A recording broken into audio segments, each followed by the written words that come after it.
Hello, everyone, and welcome back once again to SPIRITISMx 2021, and in fact, to the very last block of this event. Now, we have had three exceptional blocks so far, and we still have one more to go. And if you did not watch the previous parts yet, you can find blocks 1, 2, and 3 on the Kardec Group YouTube channel. So let's see what you have let's see what we have lined up for you right now. Let me bring that back up. Here we go. So we will have with us Anahy Fonseca from Brazil, Roberto Watanabe from Brazil, Dan Assisi from America, and Natasha Aragão from the UK. And don't forget that we will have a roundtable with our guests at the end of all the talks. Now, as a reminder, we would love to have all of you interacting with us during the event. So please send us a hey, howdy, aloha, or any other greeting that you want to via the live chat, and we'll try and get back to you during the event. And of course, please try to like and subscribe to this event, to this channel. Like and subscribe to the Kardec Group channel as well, and both our YouTube and our Facebook pages. And remember to show a bit of love to our streaming partners on YouTube as well. So let's just jump straight in there with the very first talk. And that is going to be with Anahy Fonseca, who will be talking about mediumship and mental health. So Anahy Fonseca is a psychiatrist and Jungian analyst from Porto Alegre in Brazil.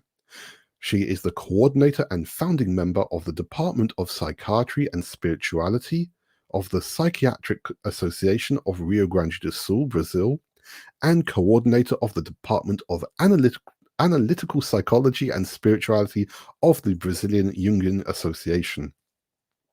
She is a member of the section of Religion, Spirituality and Psychiatry of the World Psychiatric Association and member of the Medical Spiritist Association of Rio Grande do Sul as well. So, ladies and gentlemen, with pleasure, I hand you over now to Anahy. Anahy, over to you.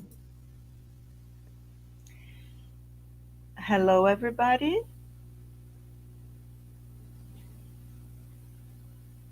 Hello, everybody. I'm very happy to be here with you, and happy to have been invited to this great event. So I'm going to be talking about mediumship and mental health. And as a fellow Japanese colleague said recently in an article, her name is Megumi Yama. The development of medicine and technology has been remarkable and has brought us incredible benefits. Nevertheless, there are times in which we cannot help but realize, as in these pandemic days, that death is inevitable for all of us. So, why mediumship and mental health? What does one have to do with the other?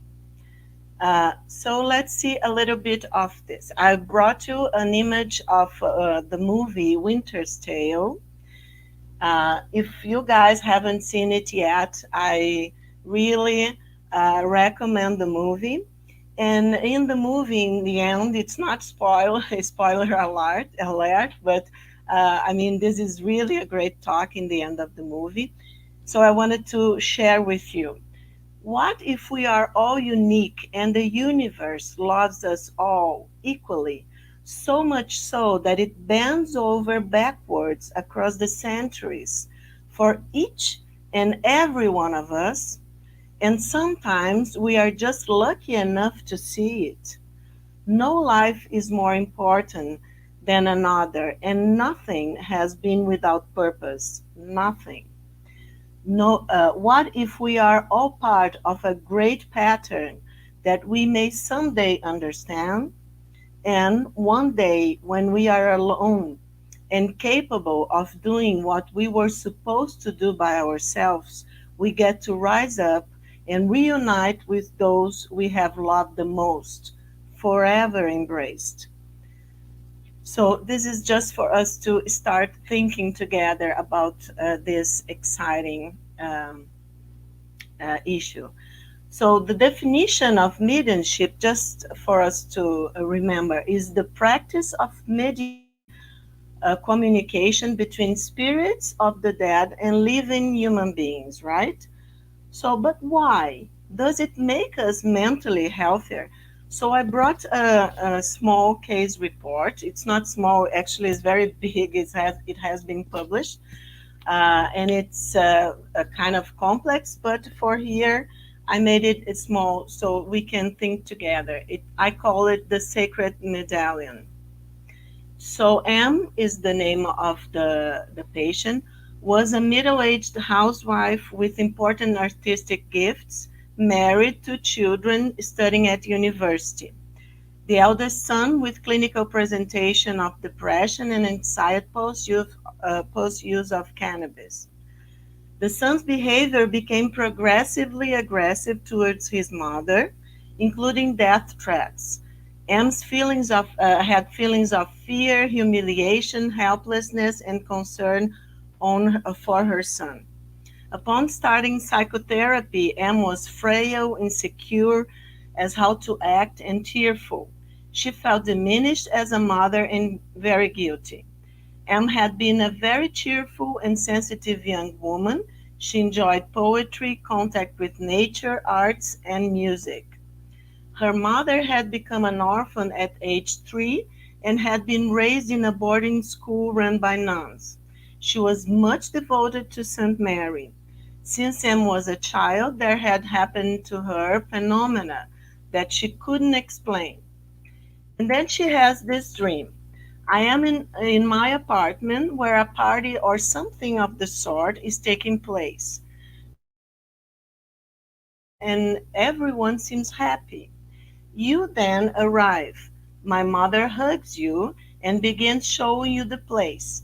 It makes me glad because I have a small child in my arms, my son. In the next scene, I see my mother hugging you again. We are Brazilians, guys, just remember that. And to my surprise, pulling out a chain necklace that was under your blouse and showing me a medallion with an image of St. Mary. My mother was smiling in a way she seldomly did in life. I think it's funny because I've never seen you with a St. Mary medallion. At this point, I wake up with a great feeling of wellness. And I'm also a Jungian analyst, so I have asked her to draw the dream. And this is the drawing of the dream. This is me with the medallion, her mother, and she's a middle-aged housewife, and she represents herself as a young woman, and okay. And at this point, we were talking about before the drawing of the dream, we were talking about the dream. And at that point, I really had a medallion under my blouse. So spontaneously, I just took the medallion and showed to her. And she got so pale because I said, oh, like this. It was very spontaneous. I was not thinking about that at that point. And she said, no, it's not like this. It is this one. Okay. So this is the medallion. And I will say a little bit of the medallion story. Okay, so it's a little clearer for you.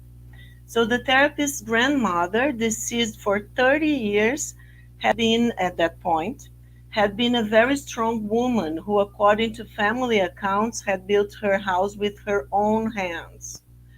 She was much devoted to St. Mary, and on her last years of life, she wore on her neck a medallion in a chain with her image, St. Mary's image on one side and the Sacred Heart on the other. Around 10 years after her passing, the therapist's sister, after their father's death, had moved to London for her doctor's degree in architecture and had started to occasionally frequent a spiritualist church some friends had mentioned. The patient's dream occurs approximately 20 years after the session was recorded in the church. So I will ask Adam to show you guys the tape and the small movie we made with this part of the channeling.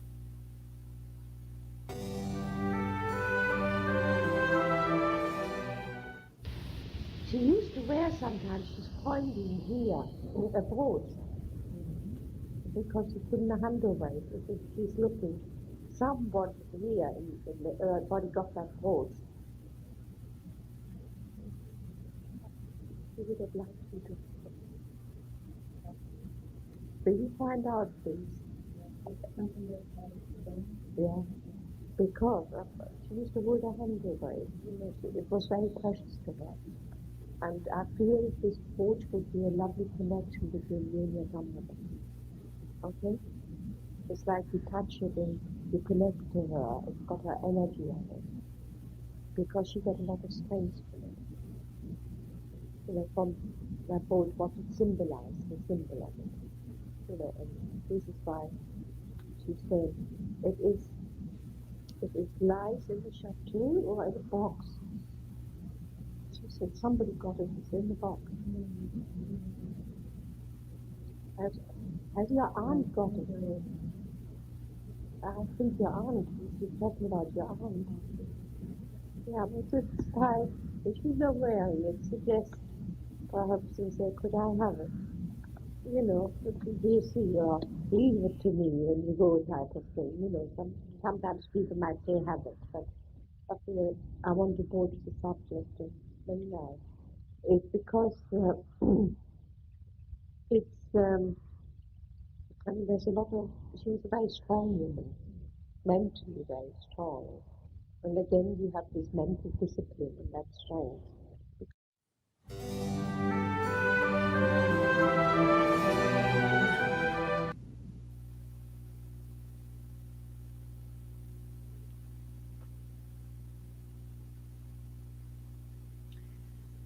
So this we have to digitalize. It has 30 years, and I thank you very much, people from Kardec Group, for making it better for all of you to be able to listen to it. So some reflections before I end my presentation at this point. So there is the literal and the symbolic, because we are spirits incarnated. So we have a psyche, we have a soul, we have an ego, right? But we are also at the same time spirits, okay? So that's a reflection I would like to think with you, to make with you. So seeing the dead is as old as death itself. Whether in a dream, a vision, in the corner of the room, or in the corner of the eye, the dead return. Encounters are often meaningful, moving, and life-altering, and require something on both sides, which is exactly the mystery of what they look like in the first instance. If we understand that the dead literally exist beyond the symbolic nature of their appearance, what do we learn about them, the unconscious, and how do we live with both? So these kind of questions are in the book by Stephanie Stephens from 2020. And the title is C.G. Jung and the Dead, Visions, Active Imagination, and the Unconscious Terrain. So Anne understood that her mother in the dream was showing her a way of strength and of recognition with her mother, of reconnection with her motherly feelings and with her spirituality. So we discuss very quickly here, but just for us to think together, that the archetypal images, the mother, Saint Mary, and everything that is sacred for us in motherhood. So the archetypal images and the synchronistic phenomena. So at that point, I was using a medallion that my sister had known about, because none of us had any idea of this medallion at that point, through a medium, a German medium in London, in a spiritualist church in London, uh, channeling our grandmother and telling exactly where the medallion was and how to find it. So many years after this session, then my sister gave it to me. She thought, she had an intuition that I had to be with the medallion, had to stay with the medallion. And something like 20 years after that, this patient had this dream. And in this particular day, I was wearing the medallion, which I never did before. So this is a lot of synchronistic events together, collapsed at that point. So we say that the archetypal images and the synchronistic phenomena point towards a spiritual world that transcends consciousness. This is from the psychological point of view. So now I bring to you Allan Kardec's Spirit's book. So now in question number 76, he asked the spirits, how can we define spirits? And the spirits say, we can say that spirits are the intelligent beings of creation, intelligent beings of creation. They populate the universe beyond the material world. And in question number 84, do spirits encompass a separate world beyond the one we see? And they answer, yes, the world of spirits or incorporeal intelligence. We, from the psychological point of view, as from Jungian's analytical psychology and complex psychology, we talk about the transcendent dimension of the psyche, in very deeply in the unconscious, where things happen, as you were able to see in the patient's dream. So, in question 85, which of the two is the main one in the order of things, the spirit world or the corporeal world? And the spirit says, the spirit world. It pre-exists and outlasts everything else. It's very important to pay attention and to reflect upon this kind of answers. It pre-exists and outlasts everything else. And in question 400, during sleep, does the soul rest like the body? And the spirits say, no, the spirit is never inactive.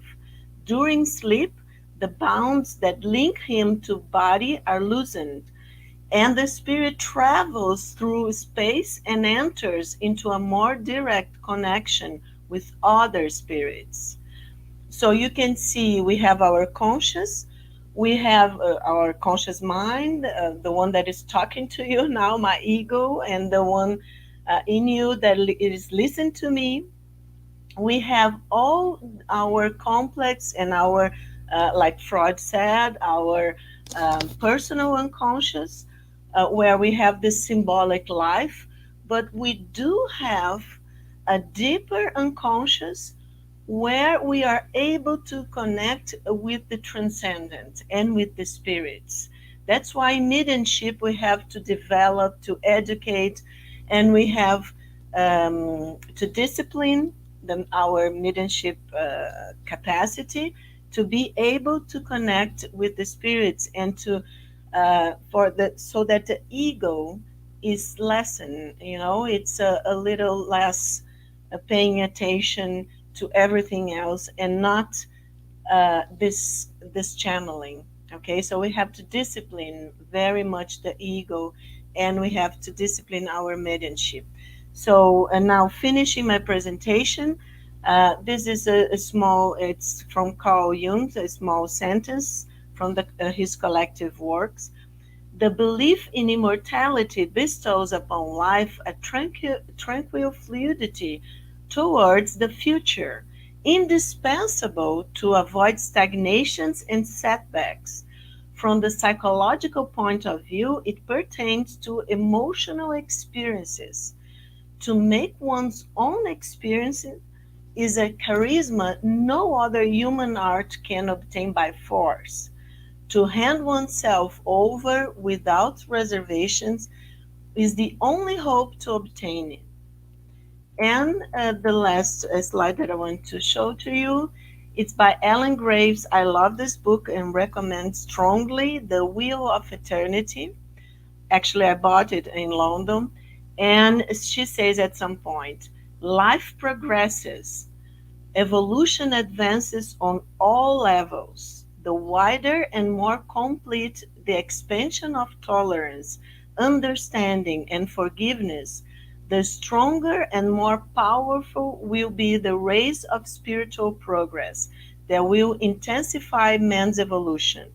The greater the spread of spiritual knowledge, the faster humanity will be enlightened and will rise to harmony and peace. So that's what I wanted very much to share with you, and saying that it's very important for us to educate our mediumship senses, and we certainly will be healthier mentally. Thank you so much. Thank you, Anahy, for those wonderful reflections. I'll pop you backstage and hopefully bring you back later for the round table. So thank you once again for all that wonderful information about mediumship and mental health. So if you have any questions for Anahy, please send them in the live chat. And we already have quite a few people saying hello and already a couple of questions coming through. So where we're going next, we're going straight to our next talk already. And we are going to go to talk with Roberto Watanabe, who will be talking about the beauty of uniqueness and multiplicity. Roberto Watanabe is from Sao Paulo in Brazil and is graduated in philosophy and business administration with a master's in with business administration and has training in psychoanalysis. Roberto is the president of the Spiritist Federation of the state of Sao Paulo in Brazil and is a writer for the magazine O Semeador, the Sower, which is published by that same federation. Ladies and gentlemen, with pleasure, I now hand you over to Roberto Watanabe. Thank you, Adam. Hello, everybody. I'm very glad to be here with you. And I'm going to talk about the beauty of uniqueness and multiplicity. This is a kind of a philosophical issue. And I will start by talking about God. We learn from the Spiritist book, the first question, that God is the supreme intelligence, the first cause of all things, or of everything. And we also learn from the Spiritist book that one of the attributes of a God is that God is unique. It means that there is no multiplicity of gods. So if we talk about uniqueness and multiplicity in God, we in this aspect, we don't have any multiplicity because there is no multiplicity of gods. There is only one. That's why he is unique. And how multiplicity comes into existence? With the creation, when God decides to create the universe, then multiplicity arises, right? Then we have the multiplicity of beings. If we take, for example, the animal kingdom, let's take, for example, horses. We have a multiplicity of horses in nature. And but we still don't have uniqueness there because we don't have any differentiation in regarding the behavior of horses, right? So one horse, generally speaking, it behaves the same as any other horse. So there is nothing that make one specific horse unique. And that's why we can conclude that besides God, there is uniqueness only in humans. Why is that? because uniqueness requires self-awareness or self-consciousness.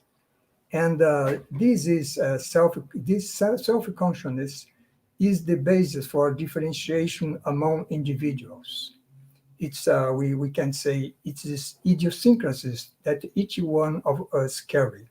It's unique of each one of us, right? But self-awareness or self-consciousness, by its turn, requires freedom. And freedom is something that humanity has been gradually conquering, right, through history. So that means that the uniqueness we don't have it there in the past, in the far past. It's very limited to just some people, right? And then over the history that was amplifying. So if we go back to the ancient civilizations, for example, you have the sovereign, for example, a king, right? So only the king is unique. Only he differentiates himself from his vassals or servants, right? So in that case, you have a whole civilization, but just one person is unique, has this differentiation. These vassals are equal to each other, right? They don't have this self consciousness well developed, and that is the example of a civilization, for example, of China, Persia, India, Assyria, and Egypt. In the case of Egypt, for example, you see that the pharaoh is considered as a descendant, a direct descendant from of God, right? So that stresses or highlights its uniqueness, but only him. The rest of the people doesn't have such a characteristic, right? And then after that, if we go to Greece, and by this 6th to 5th century before Christ, we have this experience of democracy in the city of Athens. And there we have a group of men, it's not just one, right? But a group of free men that deliberates regarding the city affairs, the city of Athens affairs. But you see that in that society, this freedom is limited, because only the free men can participate in the affairs of the city. Slaves, for example, cannot participate. Women cannot participate. So we still have some restriction, right? And then after the city of Athens, five centuries later, then we have Jesus, right? Which come to found Christianity. And then Jesus come and bring with him the law of equality. He says to all of us that we men are all children of the same Heavenly Father. And our Heavenly Father loves us all, and each one of all.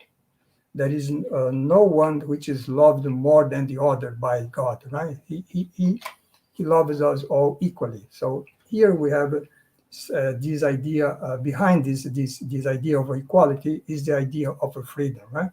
And then he tells us to symbolize what he says. He tells us the parable of the lost sheep, right? Then he says that a shepherd has 100 sheep, but one goes missing. What does he do? He leaves the 99 others and goes searching for the lost one. And then when he finds the lost one, he rejoices over it, more than the 99 that he didn't get lost. So what did Jesus want to mean with that is that this is how God would rejoice when a sinner returns to him. And so it meaning that he loved the sinner as much as a saint, for example, although it doesn't mean that he approves the acts of the sinner, right? But he loved him as much as any other person. So that is a step further that Jesus brings to us. And then after that, in the context of the Christian philosophy, we have on the 4th to 5th century the thought of Saint Augustine. And there Saint Augustine started his personal reflection about the soul and its relation to God. Actually, his soul, right? And the relation to God. So this kind of introspective posture may make Saint Augustine known as the philosopher of interiority. And interiority has all to do with self-consciousness, right? So we are progressing through time, right? But the medieval times where Saint Augustine lived, which extended from the 4th century until the 15th century, and the medieval times, men in general were still stuck into the servitude of the landlords, because we were then in the feudalism system, right? So that servitude is were a situation close to slavery, right? So we still didn't have freedom at that time. We needed to wait until the modern period, which started by the 16th century. And then we have the figure of René Descartes, the French philosopher. Descartes resumed the Saint Augustine reflection with his famous cogito ergo sum, which means I think, therefore I am. So now, again, going into the interior, right? That's why with René Descartes, we have the birth of a subjectivity, of self-consciousness, right? Of individuality, of a personality, right? And then going after Descartes, we have on the 18th century, the philosophy of enlightenment. Men like Voltaire, Rousseau, Diderot, Montesquieu, right? And they all defended the idea of a freedom for every man, for everybody. So, and then those ideas result in the French Revolution, and we have in the context of the French Revolution, the Declaration of the Rights of Man and Citizen, which says in the beginning, men are born and remain free and equal in respect of their rights. So that's the idea which is progressing through time, right? And then we could ask, what do Spiritism talks about the uniqueness and multiplicity? So let's take a look in the Spiritist book. And in the Spiritist book, regarding the multiplicity of a man, what is common to us all regarding our multiplicity? And then the question 115 from the Spiritist book says that all spirits are created simple and ignorant, and God has given us a mission, which is to progressively evoluting until reaching perfection. So that is common to all of us as a multiplicity, right? And how can we do that? We do that by many existences, right? So the idea of a reincarnation is behind this progress, this law of progress, right? That is, it is involved in all of our lives. And by the other hand, what is unique to each one of us? Then if we go to the question 96 from the Spiritist book, and where Kardec asked about if the spirits are us, right? The spirits normally are the discarnated people, but we are in spirit incarnated, right? So, with a physical body. And then Kardec asked if all spirits are equal, or there is some kind of a hierarchy among them. And then the answer is that they are of a different order. So each one of us, we are in an individual degree of self-purification. So that's the idea of a uniqueness, right? Each one of us are unique in this, let's say, evolutionary scale, right? And some are more advanced, some are less, but each one is in a specific point of that spectrum. And this because of our free will that God gives us, right? So by having this free will, we decide by ourselves how fast or how slow we are going to progress. And the freedom of choice, the base for that is that makes each one of us to have the merit of our own deeds, of our own progress, right?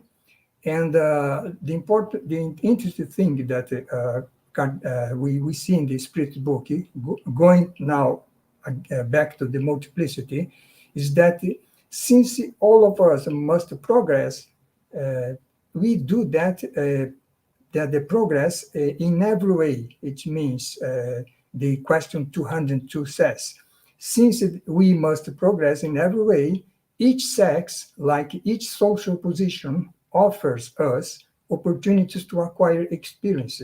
So then we see the richness of the diversity, the multiplicity, right?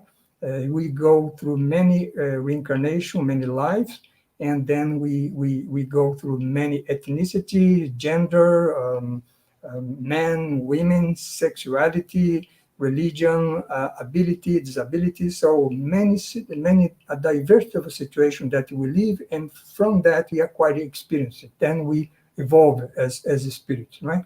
So this is the point of view of Spiritism regarding multiplicity and uniqueness, right?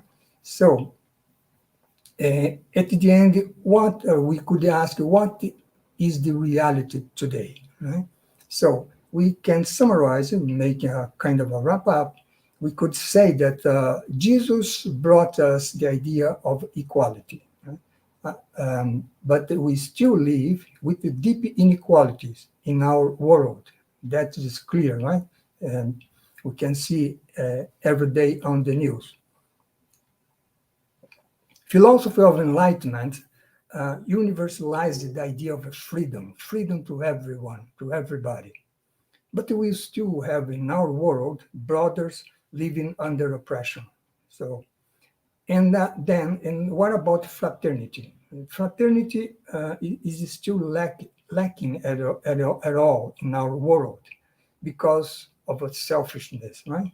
So, if we go to a text from Kardec that he wrote on the posthumous works, this book, the title is Posthumous Works, and he talks about this let's say what the Enlightenment philosopher and the French Revolution defended, which was the idea of equality, liberty, and fraternity.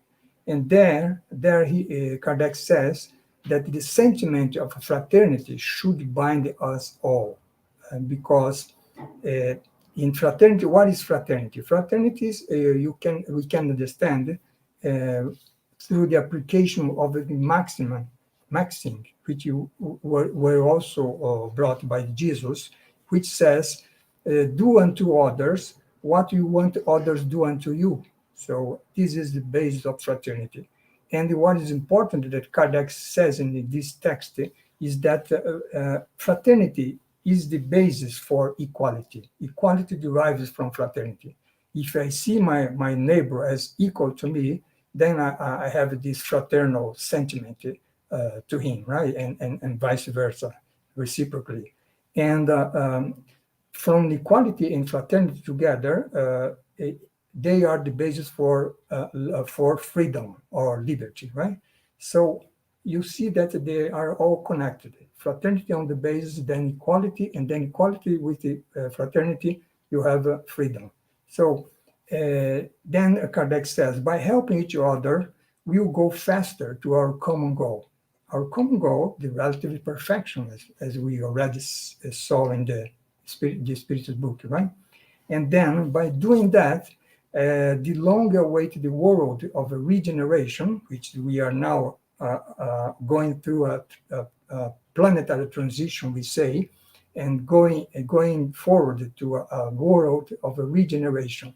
So this world where evil, for example, will not predominate anymore, right?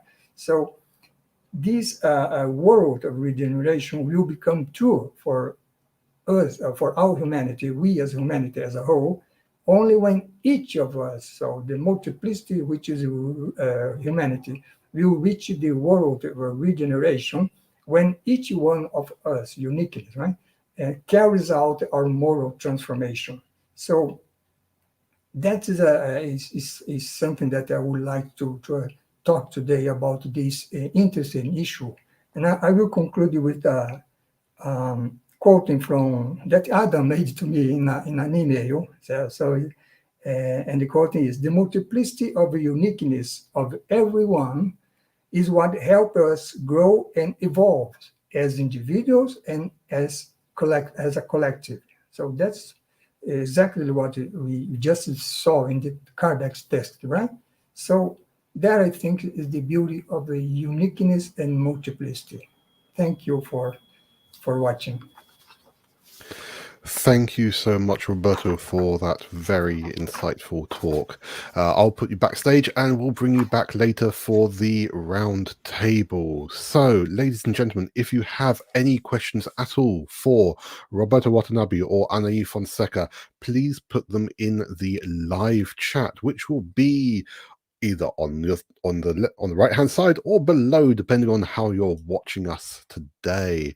And of course, you can only do that if you're watching via the Kardec Group YouTube or Facebook streams, or via one of the streams of our streaming partners. And we do have quite a few people watching on the other channels today.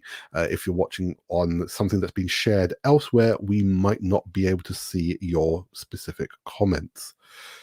So where are we going now? We are going to a prize draw. Yes, thank you, backstage, for telling me that. I can hear you all the way from up here.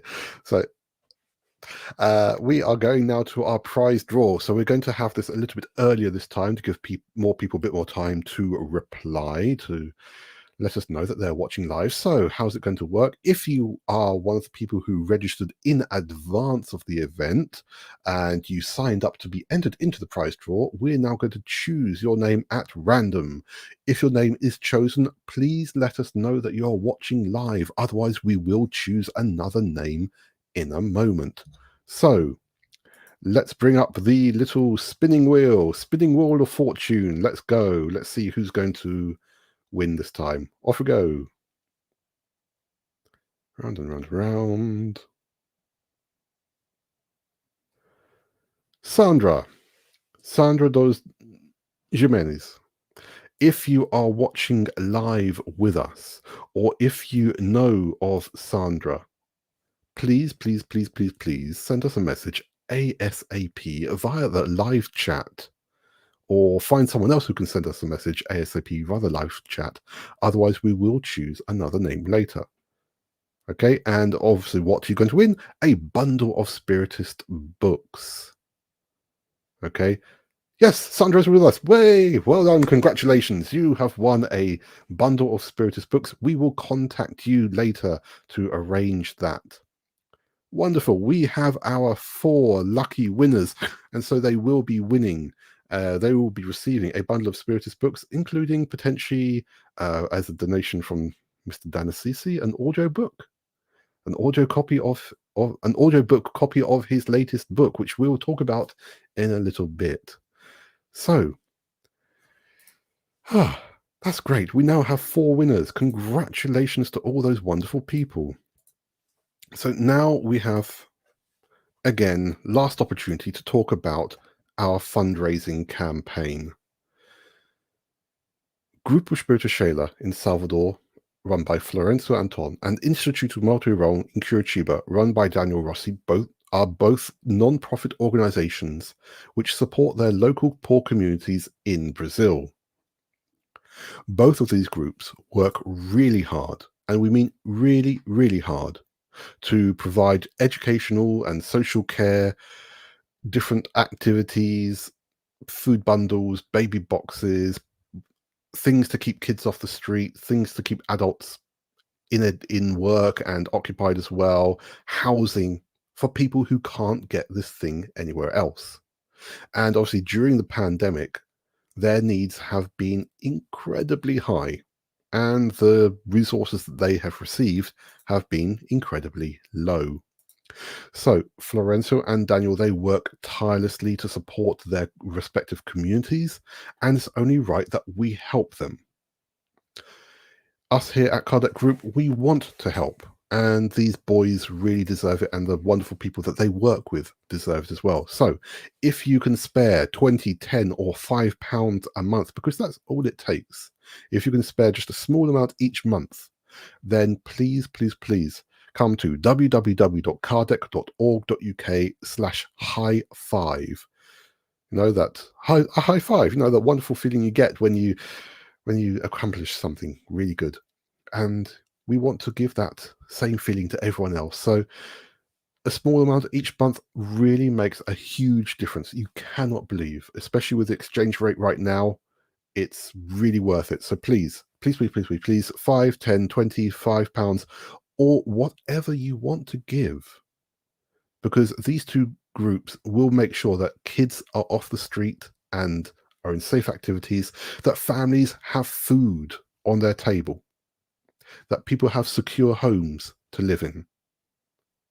So come on, please, come and give us a high five. I'm going to leave this up on screen for a bit longer than I was planning. Not moving until I get at least one donation come through. Go on www.kardec.org.uk/ no, sorry, don't leave the live to go. You can open up another web browser or do it on your phone or somewhere else. Great. So yes, great, we've got donations coming in. Thank you. Thank you. Thank you. Thank you. You know, donations coming in right now. So www.kardec.org.uk, you'll find all the details of how to donate through us via PayPal, or how to donate directly to these two groups if you have an account in Brazil. Okay, we do know that there are people from Brazil watching with us. Please feel free to donate to them directly. All their contact details are there. And of course, anything that you send to us via us here at Kardec Group, 100% will be sent out to this campaign, to these boys. So please. And of course, thank you to everyone who has been supporting so far. We launched this campaign a year ago, and we have, you know, we've received the amount that has been needed, but we know that more can be done. Okay, thank you. I'm actually going to leave that on screen while we go and say hello to some of the people who are watching with us. Oh, and we've got quite a few people watching with us today. We're going to say hello to Emmanuel, Margaret, Leah, Sandra, Nilva, Georgia, Lynn, Monica, Aniela, John Carlos, Maria, Zoraide, Gerald, Louise, Duarte, Anna, Keller, Catherine, and of course we also have Sandra, who is our winner just now, and many other people who haven't put their names in, but we know that we've got quite a lot of people watching. So, and yes, to all our friends watching via the streams in the Brazilian groups, yes, this is an English event. We're sorry that some of you may not be happy with the fact that it's an English event, but it is an English event. Spiritism exists outside of Brazil. So, but thank you everyone for being with us. Okay, we are going to go now to... Sorry, production is trying to tell me something. I can't hear you. You're going to have to put it in the comment in the chat somewhere. But otherwise, we are going to go to follow the script. Okay, I am following the script.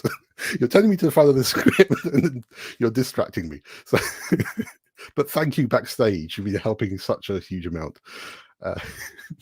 So we're going to go now to talk with Dan Assisi, who'll be talking about spirituality for our everyday life. Dan is from San Diego, America, and has a master's in public administration, is a doctor in education, and works as executive coach and strategy consultant. He is a spiritist speaker and author whose first book, our road to Damascus has won various awards.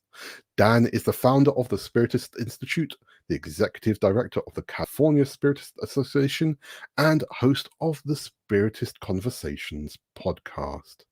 Ladies and gentlemen, I'll hand you over now to Dan Assisi.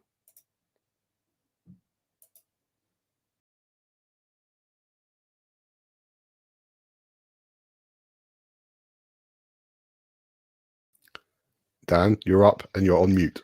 Yes, and that has been the sentence of 2020, hasn't it? You are on mute. And a year later, I still have trouble taking myself off mute. But here we are, and let's do this. I am thrilled to be here today, and I want to start by asking you a powerful question. I want to ask you, what would your life be like if you were not afraid to fail? How would things change if you felt loved and appreciated at all times? What would you do if you had the power to change the world? Well, these are powerful questions. They are impactful in our lives, and we should think about them, especially as we consider how we are a multidimensional being in a spiritual and earthly journey. So today, for the next couple of minutes, I am excited to have a chance to talk with you about the consequences of bringing spirituality for our everyday life. You might have already noticed that during this event, we have talked about incredibly impactful areas of understanding. We have heard from different speakers talking about immortality of the soul. We have heard them also talk about reincarnation, spirit communication, and mediumship. And we have also heard them mention and expound on the idea of God. And all of these are very powerful ideas, and the knowledge that has been brought forth is no doubt beautiful and life-changing. But one question that sometimes still lingers in our minds is, how can we bring that to our everyday life? And what kind of impact it would have if we did?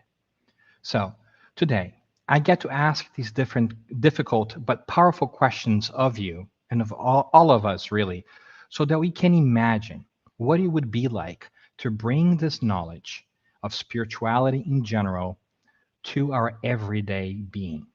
Spiritism affords us so many different things and ways of looking at life and diving so deeply into understanding this multidimensional journey that all of us have been talked about throughout this event, that it might bear some incentive to take some time to look at these four different areas, these four different huge and impactful areas: immortality of the soul, reincarnation, mediumship, and God, to see how that would change our lives. And so let's do it. Let's dive in. The first thing that I would love to talk to you about would be this idea of immortality of the spirit, that we are immortal beings. We have seen that through mediumship, through communication, through near-death experiences, to past life regressions. We have understood more and more that who we are does not cease to be when our physical body stops being. And that's a really powerful concept because it speaks exactly to the fear of death that many of the speakers before have brought for us. What it would be like to no longer fear death?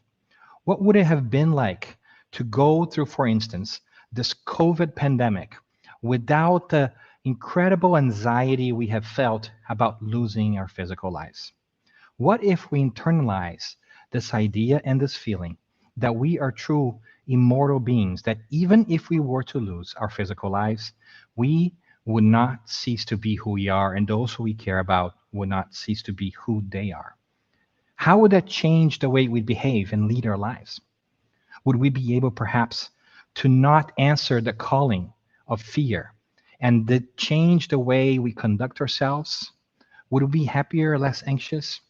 These are important questions that we must bring to our forefront as we think about the impact that thinking of ourselves as immortal spirits would have. And to do that, we have to remember our spiritual essence. We have to remember that we are this multidimensional beings that we have been speaking about, that we are spirit and body. And when we do that, we see the larger perspective and we become a little bit calmer on the inside about what is unfolding on the outside. So as we make time to remember that we are immortal spirits, because we don't make enough time in our days. As a matter of fact, if we were to spend only 5 minutes a day, it would be more than most of us do, because if we are multidimensional beings, we must honor this multidimensional nature. We must also spend time thinking about ourselves as immortal spirits. I always joke that, in fact, we might spend more time brushing our teeth for the recommended 4 minutes a day, twice for 2 minutes, than thinking of ourselves as spirits. But if we did, what impact would it be like? What impact would it have on us? Another interesting piece as well is to think about reincarnation. We have spoken about reincarnation and how it makes sense from a justice and fairness perspective in the cosmos, in the universe, for there to be reincarnation. And once we embrace that idea into our lives, we become more tolerant of others, because reincarnation reminds us that we are in constant process of evolution. And if we are in a process of evolution, then it's okay for us to make mistakes. And we will make mistakes, but we will also have opportunities to get better and to improve ourselves. And beyond that, we will also realize that those around us are also in an evolutionary process. And as such, they too will make mistakes. And so we become more tolerant of our own shortcomings and that of others, because we realize that we are not fixed quantities, we are always changing. And so we have to remember that we're all evolving, and that's transformative for our lives because we become more patient and more accepting of others. If your colleague at work perhaps has thrown you under the bus, maybe if you become more tolerant and accepting, maybe you don't need to go out and seek revenge. Maybe you can have a conversation instead, as you understand that he or she is also very insecure about where they stand. Reincarnation has the power to change human relationships. And that's the beauty of spirituality applied to our lives. Something else that we have talked quite a bit about as well is spirit communication, also known as mediumship. Here in Spiritism, we have an extensive knowledge of spirit communication. It's how Spiritism has started. We have gathered quite a bit of knowledge of how it works, and that is truly happening every single time. And once that comes into the forefront of our minds, and we realize that we can be influenced by others, whether they have a body or not, and we in turn can also influence others, whether they have a body or not, something could change in the way we go about doing things.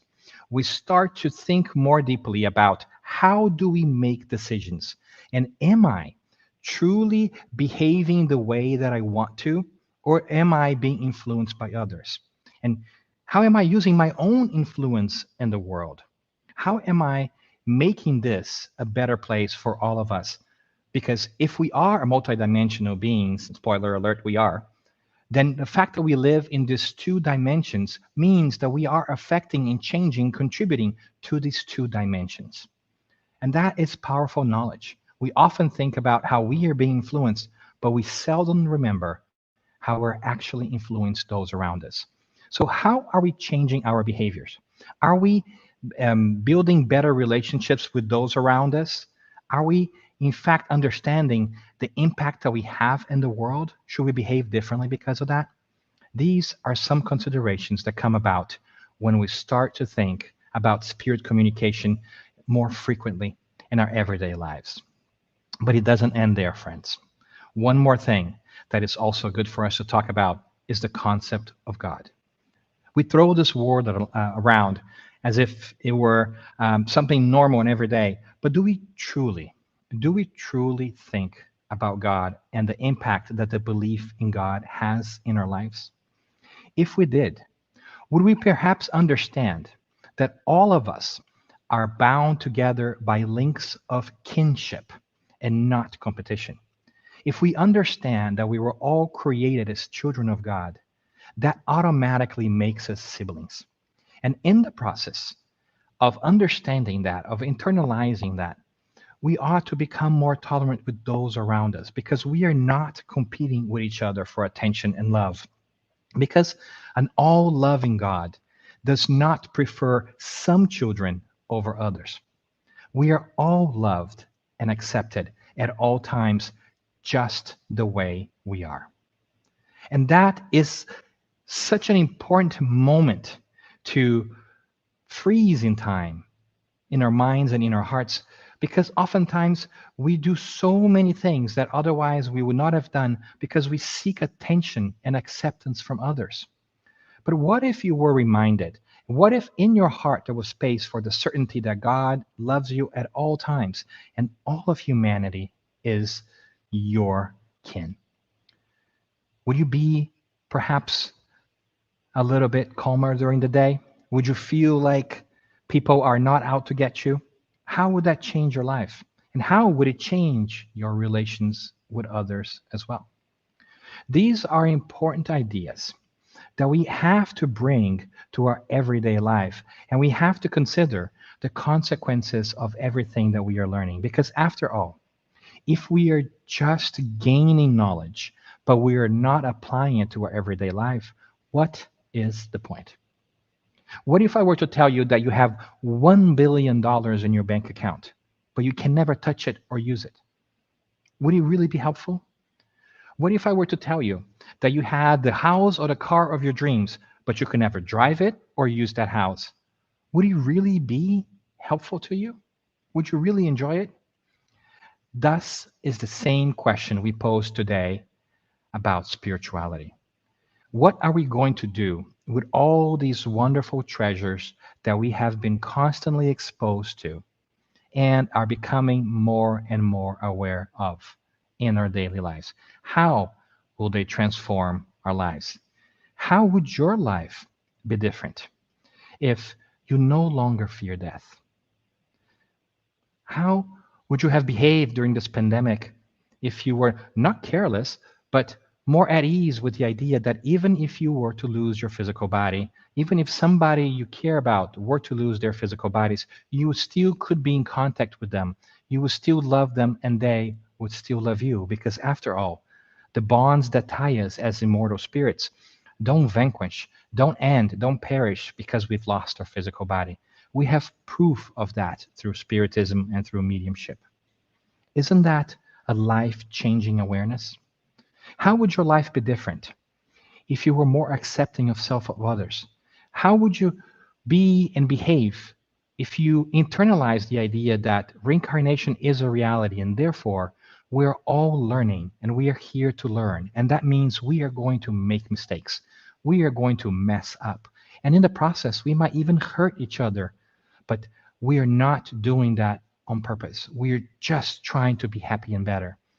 What it would be like to zoom out to that perspective and use that lens to see all human relationships that we have. And when you go to work, or when you go to the grocery store, or when you go to the park, and imagine people as immortal spirits, and then it becomes easier to be accepting of their mistakes and of our own mistakes as well. What it would be like if we knew we could change the world. Sometimes we feel so powerless, but we forget that beings that are multidimensional by nature means that we have great impact in two worlds, so to speak, at the same time. Yes, we know it's one world, but there are two realms in which we can act on every single day, the physical and the spiritual. Our actions, our behavior affects the spiritual and the physical world at the same time, and by consequence, the entire universe. Wouldn't it be extremely uplifting to shift our mindset from thinking and be worried about how people are influencing us to, in fact, just step into the beautiful power of knowing that we have the power to make choices and decide our own destiny and collaborate so that the destiny of others may be better? And finally, what it would be like if you were certain you were loved unconditionally at all times? What if at no point in your life you really struggled with feeling that you were cared for or loved? Because the truth is, you are loved beyond your wildest dreams. not only by God, the Creator, that created you out of love, but by all beings that you have interacted with, not only in this lifetime, but in the many lifetimes that have come before. That is to say, friend, that there is always an incredible ocean of love coming towards you from people that you might not even recall from previous lives, but that continue to love you, because you continue to love people too when they pass over to the other side, don't you? Love never ends. And so that is the beauty of spirituality for our everyday lives. That is the beauty of really understanding that real spirituality is living a spiritual reality. It's making these things and these knowledge pieces, this new understanding that we have, be part of our everyday life. And that we do by making time and reminding ourselves that we are immortal spirits in this beautiful multidimensional journey. And so I am thankful that you have had the time to be here with us. And I hope that more and more you may find the fulfillment and joy to realize your own incredible spiritual nature.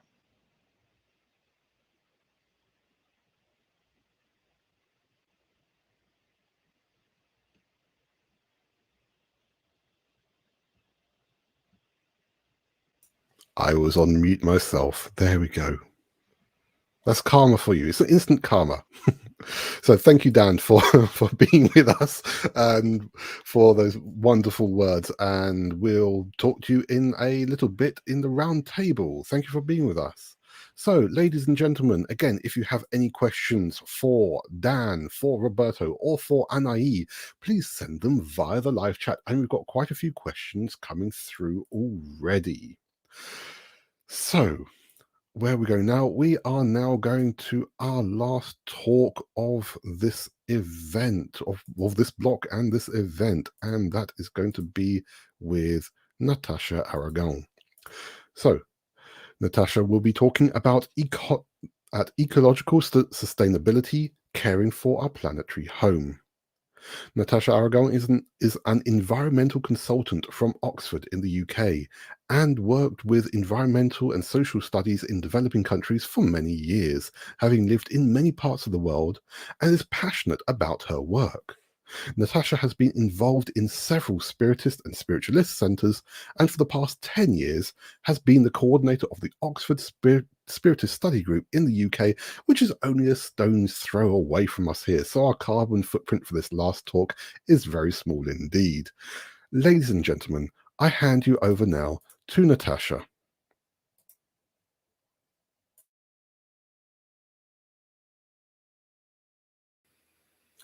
The topic of our talk this evening is about caring for our planetary home. And how can we achieve that through an ecological, sustainable way? The term ecology has been coined back in the 1800s by German zoologist Ernst Haeckel. He combined the word Greek with the Greek word oikos with the Greek word logia, basically the study of our home. Since then, ecology has been associated to many other definitions, all of which have one thing in common: their relationship between all organisms and the environment, their home. And that includes the human species.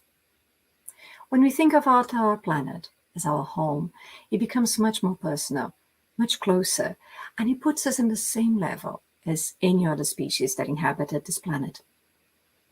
So when we're thinking about caring for the planet, we're also thinking about caring for ourselves as humans.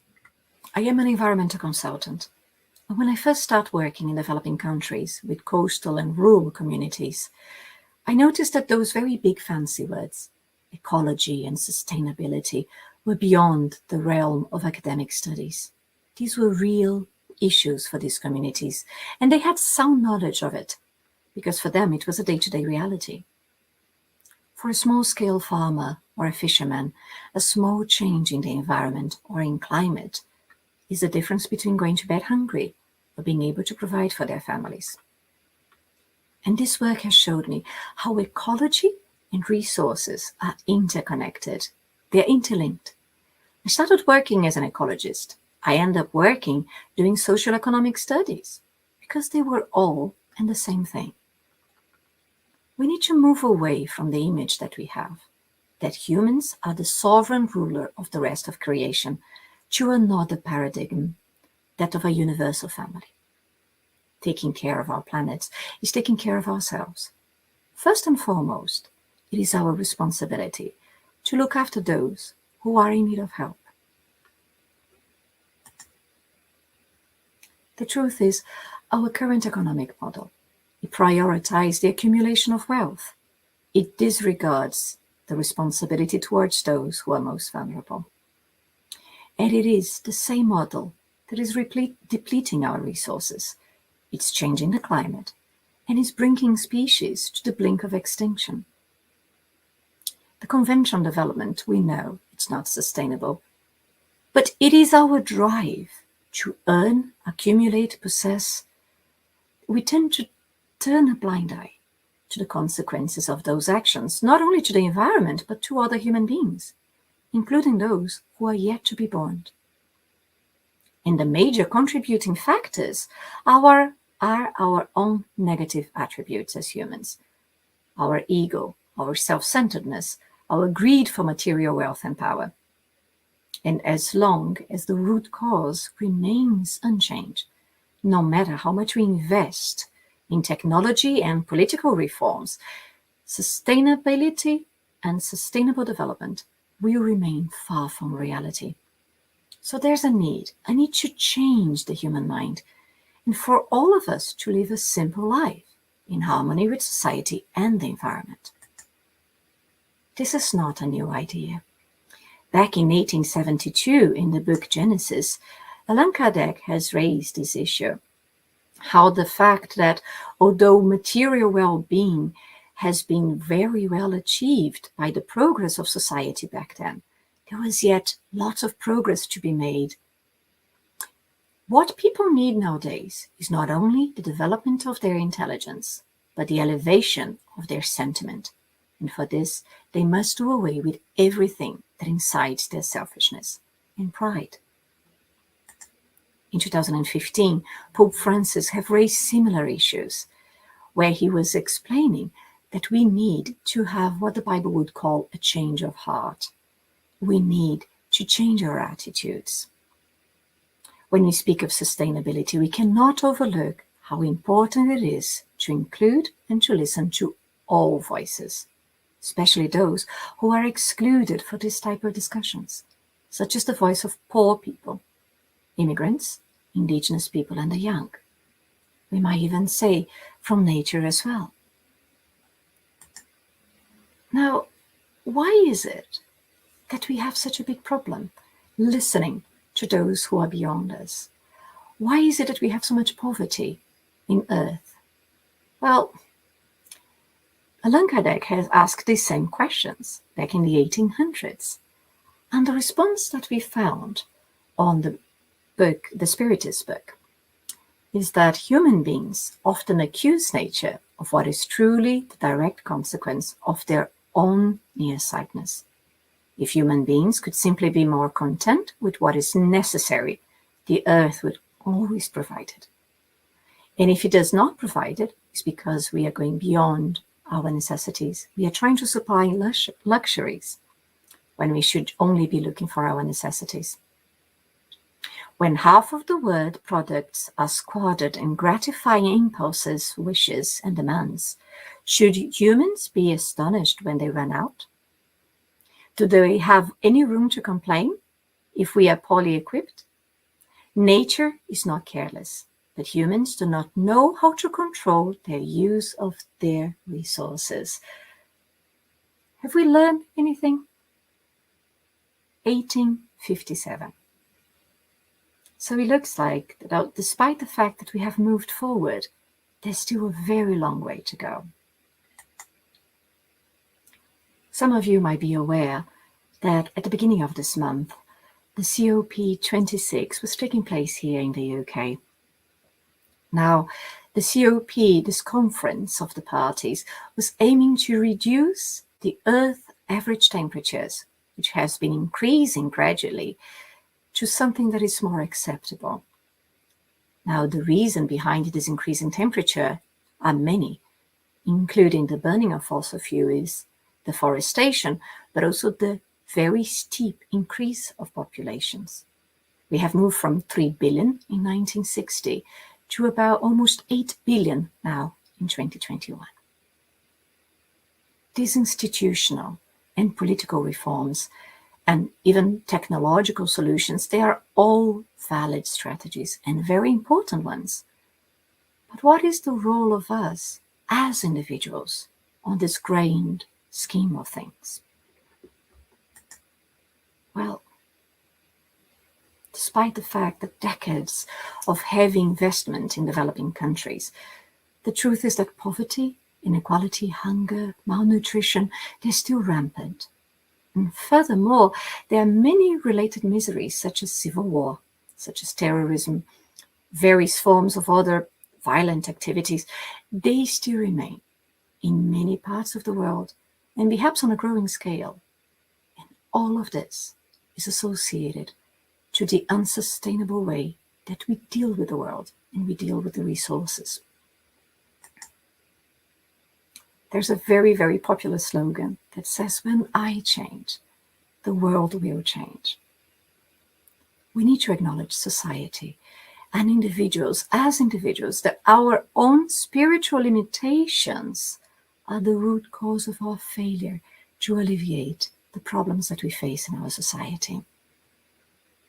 In addition to all the individual actions that all of us need to take, we also need to remember that all of us who are on a spiritual path, we understand the power of our thoughts.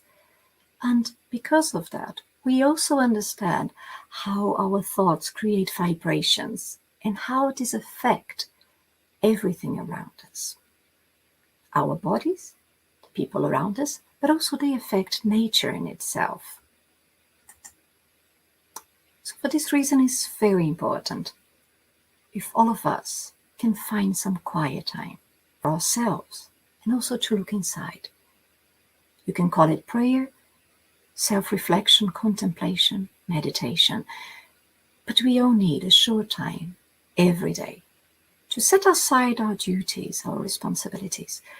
We need to pause any trials or dramas of everyday life and take a look inside. Recharge our spiritual powers, recharge that connection with our higher selves and those above us. The truth is, the more we can practice this, the more we will become aware of our actions, our feelings, our limitations, but also what are our true needs, what are our true necessities. And if our inner thoughts, our inner feelings, our vibrations are positive, they create harmony between us and between this pressure home that we live in. A harmony that is created through respect, through appreciation, and through compassion towards others and towards the planet as well. So, what is your pledge to care for our home today? Thank you.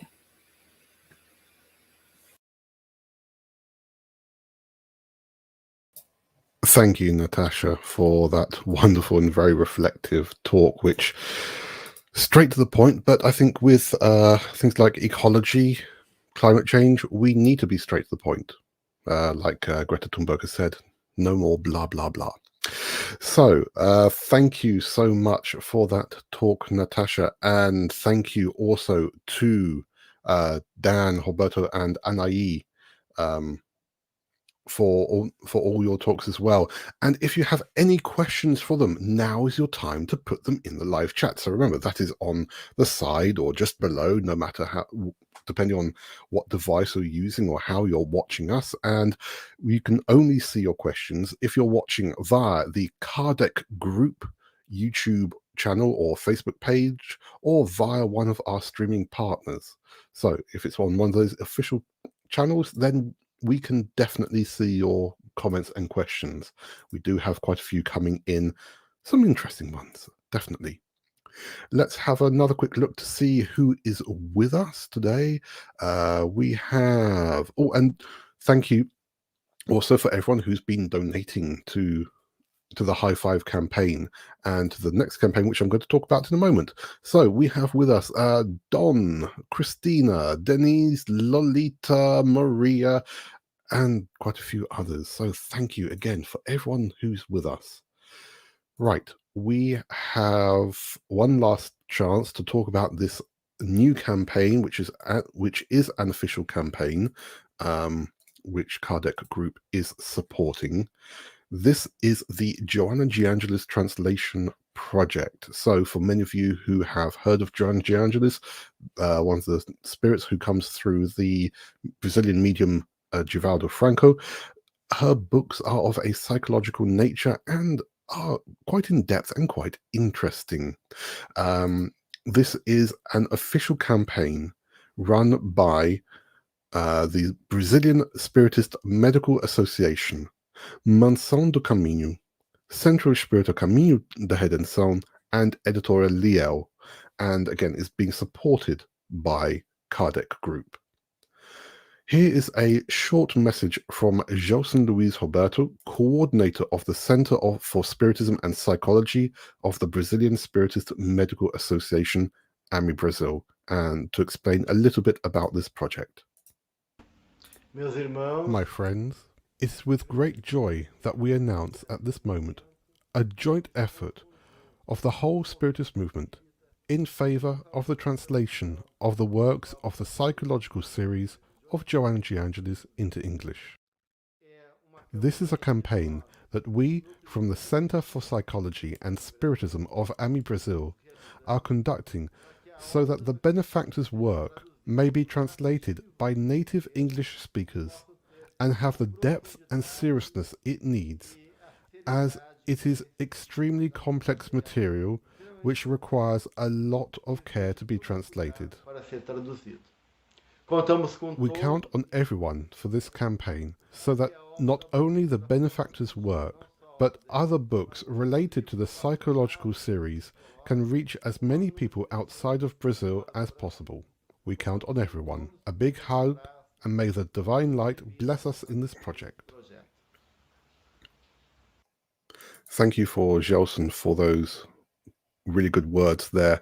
And here are the posters for the campaign. These are the posters that you can find on that website as well. So the website for this is www.kardec.org.uk/Joanna, Joanna, and the request is that whoever who is interested in helping, please can you help to donate towards new English editions of the psychological series by Joanna Giangelis and other books related to the series, able to help bring the benefactor's teachings to thousands of people around the world. So we do hope that people can help with this. It is a big campaign. Again, the campaign is an official campaign by AMI Brazil, Mansão do Caminho, Centro Espírita Caminho da Redenção, and Editora Liel, and Kardec Group is supporting this. And again, that website, www.kardec.org.uk/Joanna. And there we go. That's the one. And on the page, you will find all the PayPal buttons to be able to make any donation that you can in either British pounds, Brazilian reais, US dollars, or euros. And 100% of all the money that's received through this campaign will go towards this project. So again, www.kardec.org.uk/Joanna.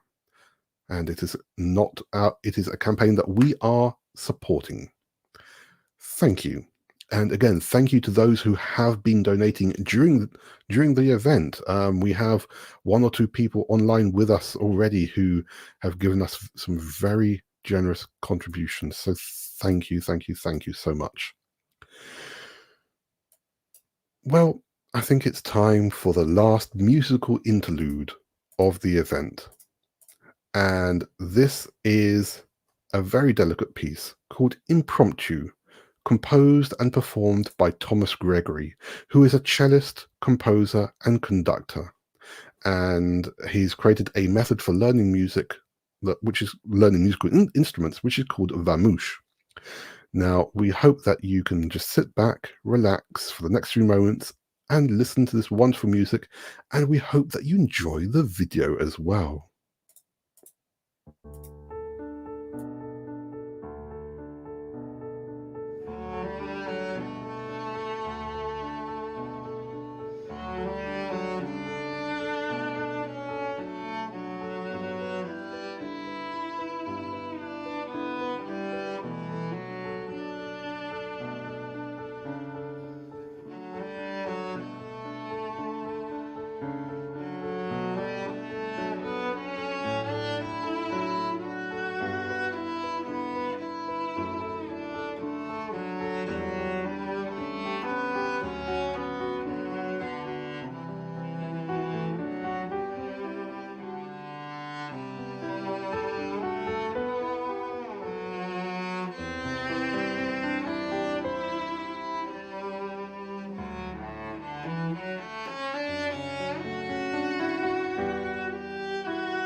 Thank you so much, Thomas Gregory, for that wonderful piece of music. So that's Impromptu by Thomas Gregory. And all the 4 pieces of music that we have played during this event, we will try to get them onto our YouTube channel. So these will be on the Kardec Group YouTube channel.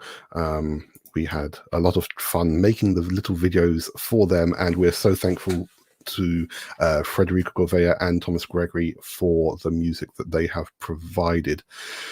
And you know what, watching that, listening to the talks today and yesterday has got me thinking about how we sometimes act differently in different situations, and how I myself act differently, as if maybe I have different personalities, different personas. And actually I have a friend who might be able to explain this a lot better than myself. Very well. We need to come to an agreement. Is everyone here? Are you blind? Of course we're here. Everybody's here. Present, darlings. May peace be in this environment. Very well. We have to resolve the situation. It's all wrong. We are just one person. Or at least we should be, right? And you want me to do what? I'm like this, and you're like that, and I'm like this. And you're something else. With the valuable help of our devoted spiritual friends, we shall find a solution. Me. Spiritual friends. You don't want me to be like this dummy, do you? Patience is a treasure that needs to be cultivated, sister. And your dear mother is the dummy. Idiot. God. God loves you. Hold me back, I'll smack her. Down, sister. Shut your mouth. Patient. Shut up, Come shut up, on, let's say shut a up, you prayer. spiritist. Aw, Spiritist. don't be upset. Spirit of a pig. I can't take it anymore. Do you want a hug? That's enough. Please, this is serious. I need to find a balance between the Renatas. And I didn't even call them all. In everyday life, for example, I need to be less stressed. Except, honey, everyday life is stressful. I have to wash, iron, cook, take the children to school, look after the husband. If Mother Teresa of Calcutta there did half of what I do, she wouldn't have that sugar smile of hers that I hate. My smile's a prayer. And slapping you would be fair. And I could be less artificial at the center, right? Be a bit more genuine. What do you mean by artificial, my spiritual sister? Girl, stop being so fake. No one talks like that. Stop going around. Seems like you swallow Chico Xavier. I only try to follow the example of the bastions of Spiritism. To follow their example is to be inspired by their good attitudes and not imitate the gestures and vocabulary. Just to end up being like certain people I know, okay? Like this crazy grumpy woman, you know? Crazy is your Renatas! We need to have balance. Otherwise we will end up crazy. Is that what we want? No, dear sister. Obviously not. So I want to try to be the same person everywhere I go. At the center, for example, I would try to behave fittingly, without exaggerating, you know what I mean? Balanced. On a day-to-day basis, I would try to be less stressed. Otherwise, I'll go crazy. Do you have a deal? Yeah. Let's see. Bravo, sister, bravo! It is a valuable decision that reflects the quest for self-improvement. And there is more. Oh, sorry. Count me in. Everyone, hey, I'm here now. So sorry I was working. Tell me about the meeting, how was it? What happened? So how's this thing gonna be? Who will be? Who am I? Dear friends, subscribe to our channel, like our videos, share them. Don't share anything, don't subscribe to anything, don't do anything. Go do the dishes, you lazy worm. Oh, go work. dear You think life is sister, like that? Let's send What is a it? positive message What is to it? people. Speak your stupid ass up. Look, guys, she's like this, but she's a good person. Thank you, Renata, for those wonderful reflections. And indeed, thank you to our good friends at the channel Amigos de Luz, Friends of Light, who have provided this video as well as the one that we showed yesterday, these English versions, which were produced specifically for this event. So Amigos de Luz is a spiritist comedy channel on YouTube, which brings good reflections in a humorous way. Their videos are primarily in Portuguese, but there will be more English videos to come. And these English videos of the ones that we played today and yesterday, so that is the one of the prayer for ignorance, and this one now, me, myself, my spiritist self, should be on YouTube very soon. So again, thank you so much to Fabio for helping us with those videos. Right, let's have a final quick look to see if anyone new's joined us. Nope, so we're going to go straight to our round table now. So we do have quite a few questions for us. So it's time now to bring on our wonderful guests once more. So let's welcome back to the stage, if I can get them in the right order, Anahy Fonseca, Assisi, Natasha Aragão, and Roberto Watanabe. Roberto's camera is off at the moment. But thank you for being with us, ladies and gentlemen.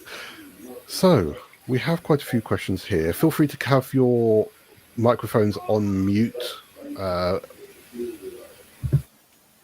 a little background noise, unfortunately.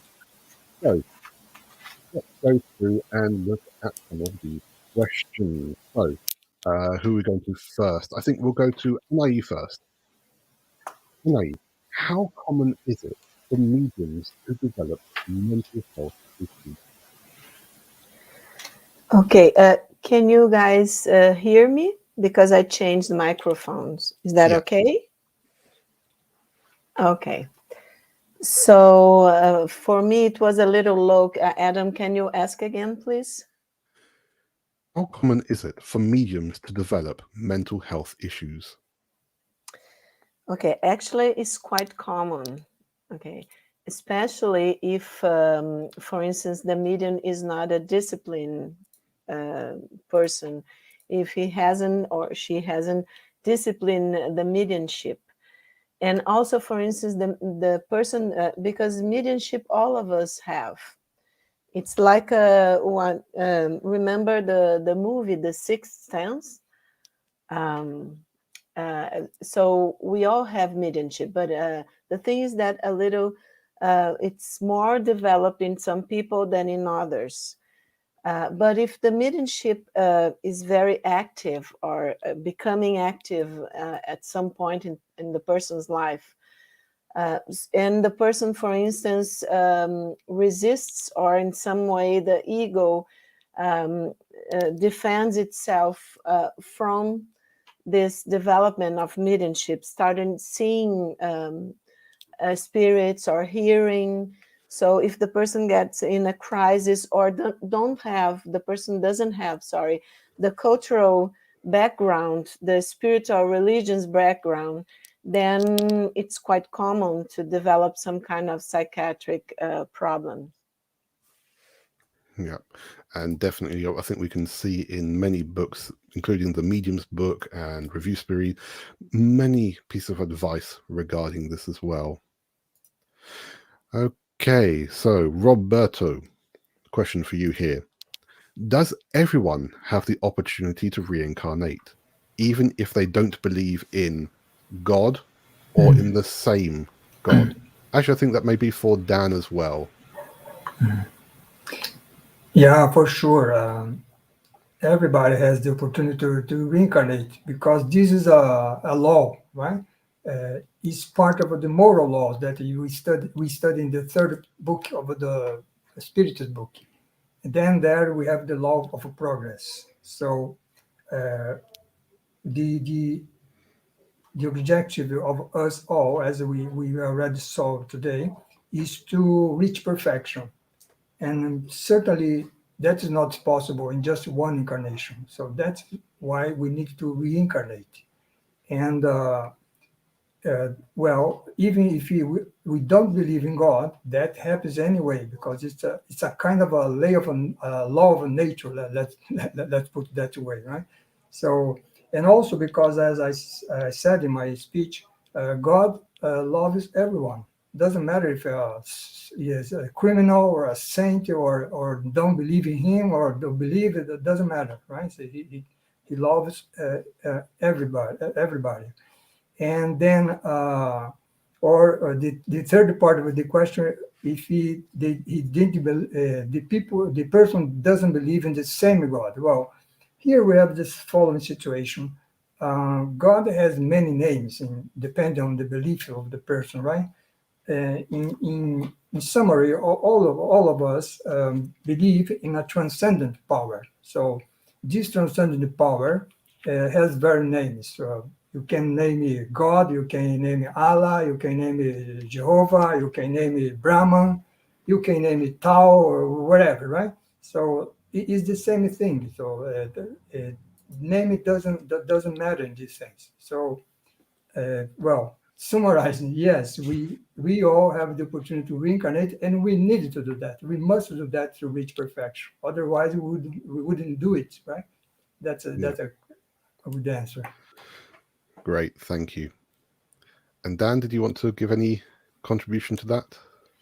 Oh, I love that. I think that is a beautiful thing and a beautiful perspective that we have, right? Because when we go back to the idea of God and justice, we have to arrive at the realization that God doesn't prefer some over others. So all of us will have the opportunity to get better, and reincarnation is how we do it. So yes, all of us get to reincarnate as many times as it takes for us to get better, to evolve, to find fulfillment and joy. Isn't that wonderful that we have that opportunity? I think reincarnation is perhaps one of the most beautiful proofs of God's love for us. And I think that's a really powerful reality that we sometimes fail to see. And yes, We get to reincarnate. Sometimes we don't like it because it's hard work, but it is needed work. It's, hard work and hard work at the same time. And what a wonderful thing it is. If we didn't have the same opportunities, if we didn't have the chance to evolve, it wouldn't be a fair God. And if you were not a fair God, it wouldn't be a God at all, right? So by definition, we all get the same opportunity and chance. And so I think Roberto did a great job of sharing that with us. Great. And Natasha, I think one of your children had a question that may be partially related to this as well.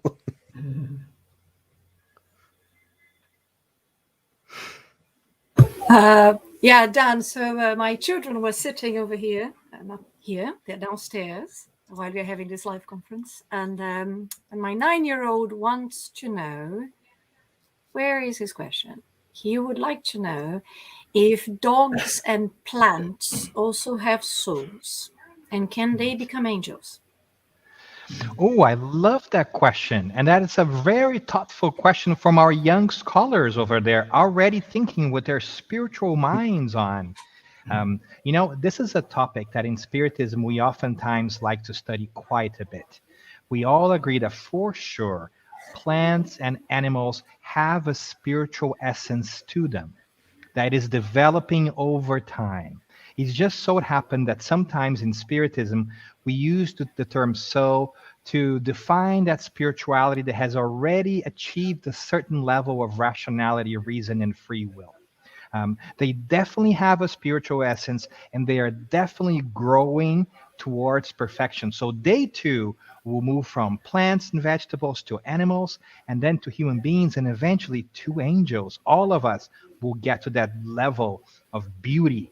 In fact, we have a very poetic passage in the Spirit's book, for those that like to research, question 540, that says that everything in nature is connected, from the simplest atom to the most beautiful archangel, which at one point was also an atom to begin with. So again, we go back to this idea of God, and a more beautiful and just God that Spiritism unveils to us, that shows there is a natural progression through nature, that everything is enchained, and that all of us get to reach that level. So our very young scholar over there can be assured that plants and animals are also on their way to become angels.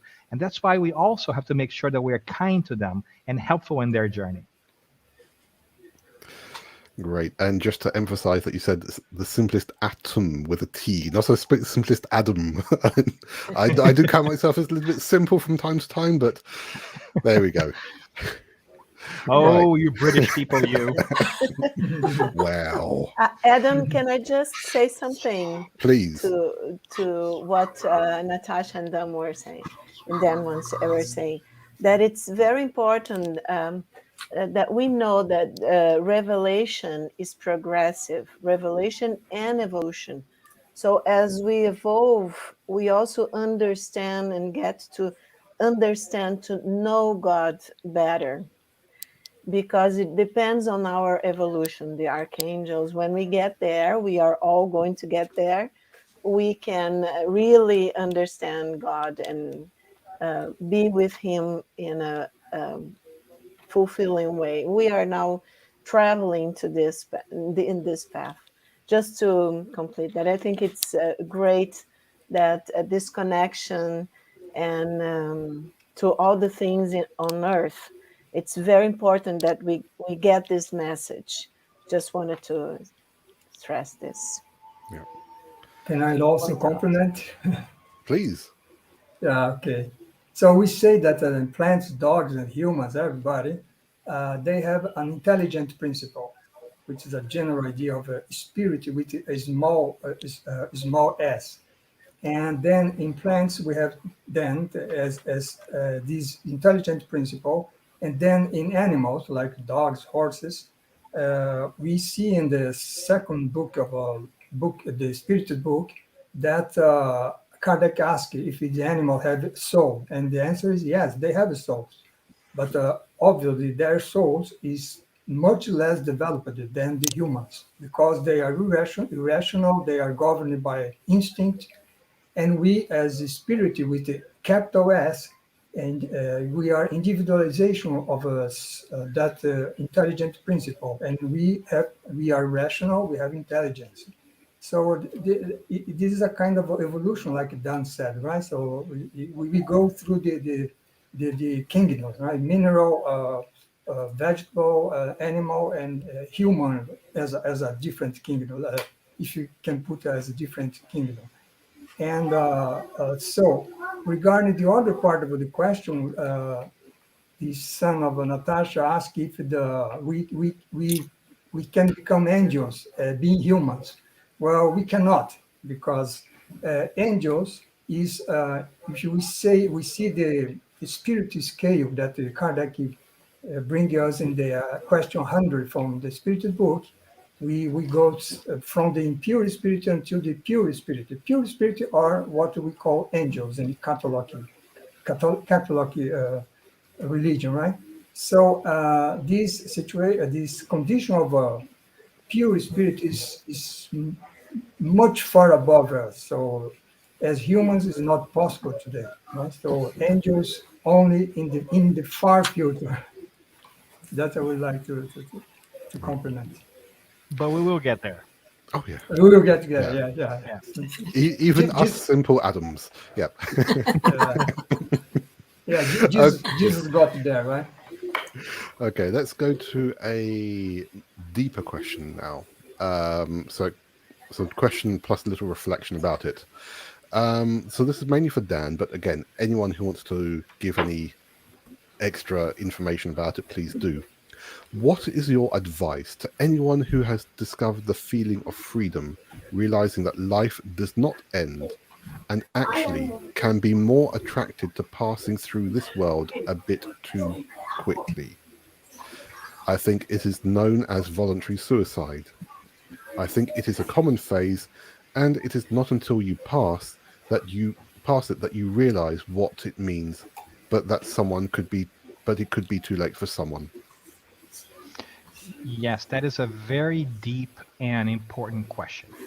I think that many of us can agree that at times the world outside can be very disenchanting and perhaps very harsh for us to understand when we're not using our spiritual minds.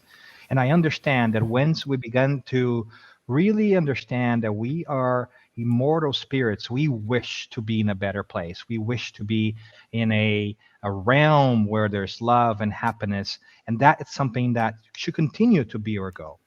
But it's also important for us to remind that the reason why we are here today is because we are in a learning journey. And there are things here that we need to go through so that we can get to those places. Because it's akin to me giving you a gold medal for the Olympics. That would be really nice, but it wouldn't have the same sense for you because you didn't run that race and you didn't win that race. And so the merit of learning how to do things is what we exercise here in this life. So if we just extinguish our physical life, we are going to find out that we are not necessarily going to find that peace and happiness that we are searching, because we will have squandered in a certain way. I know it's a hard word, but it's a true word. We have squandered the opportunity and the possibilities that were so carefully built for us here. It takes quite a bit of effort from our spiritual mentors and guides to prepare our lives. They find us the right place for us to be born in. They find us the right family for us to be born in so that we have what we need or what we lack to develop certain characteristics and certain abilities that would allow us to grow in the best possible way. We don't have that synoptic view. We don't have that high view sometimes, and we think we can shortcut it by just going straight to the spiritual world.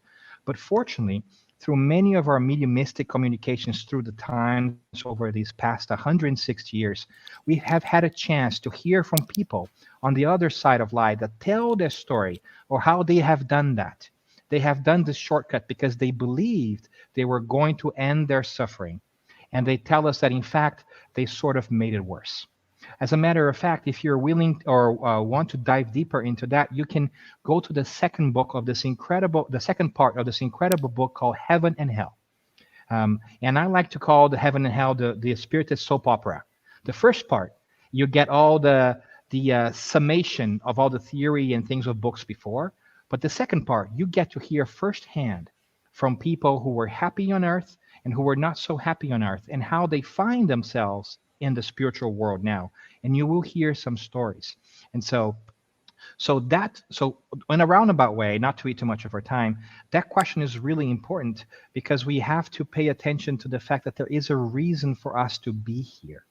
And that we ought to use this opportunity like a day at work, right? We leave our homes, we go to work for a day, and we come back home, we rest, and we come back and we learn more. This is our learning opportunity. So I would really hope that this lands on people's hearts to know that if we shortcut the process, we have to at least do it again. It's actually going to be harder the next time around, because we have squandered some resources. So by all means, hang in there. Know that God, you never give you a challenge that is beyond your ability to meet it, right? If God gave you a challenge that was so great, it would be a mean God.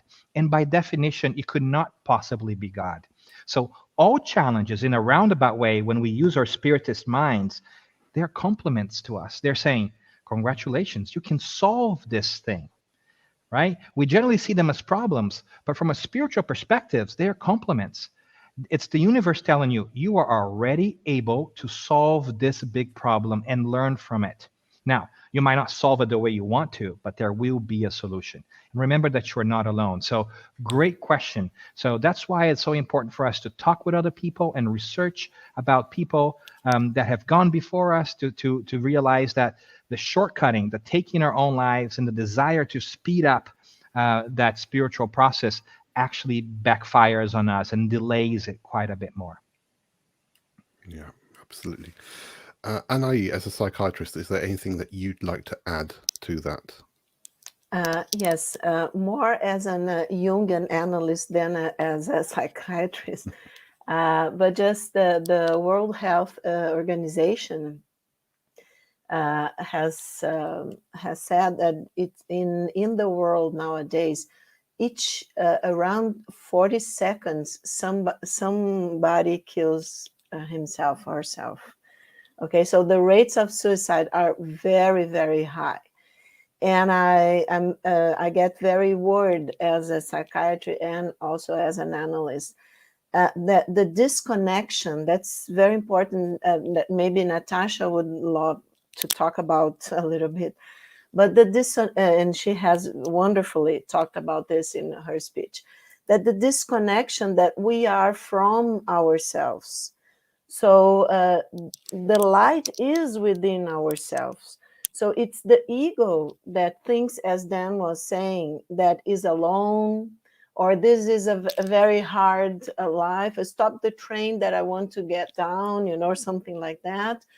And drink a lot or use drugs or things like that. It's the ego that sees things. And I like very much when Dan talks about our spiritist mind, our spiritual mind.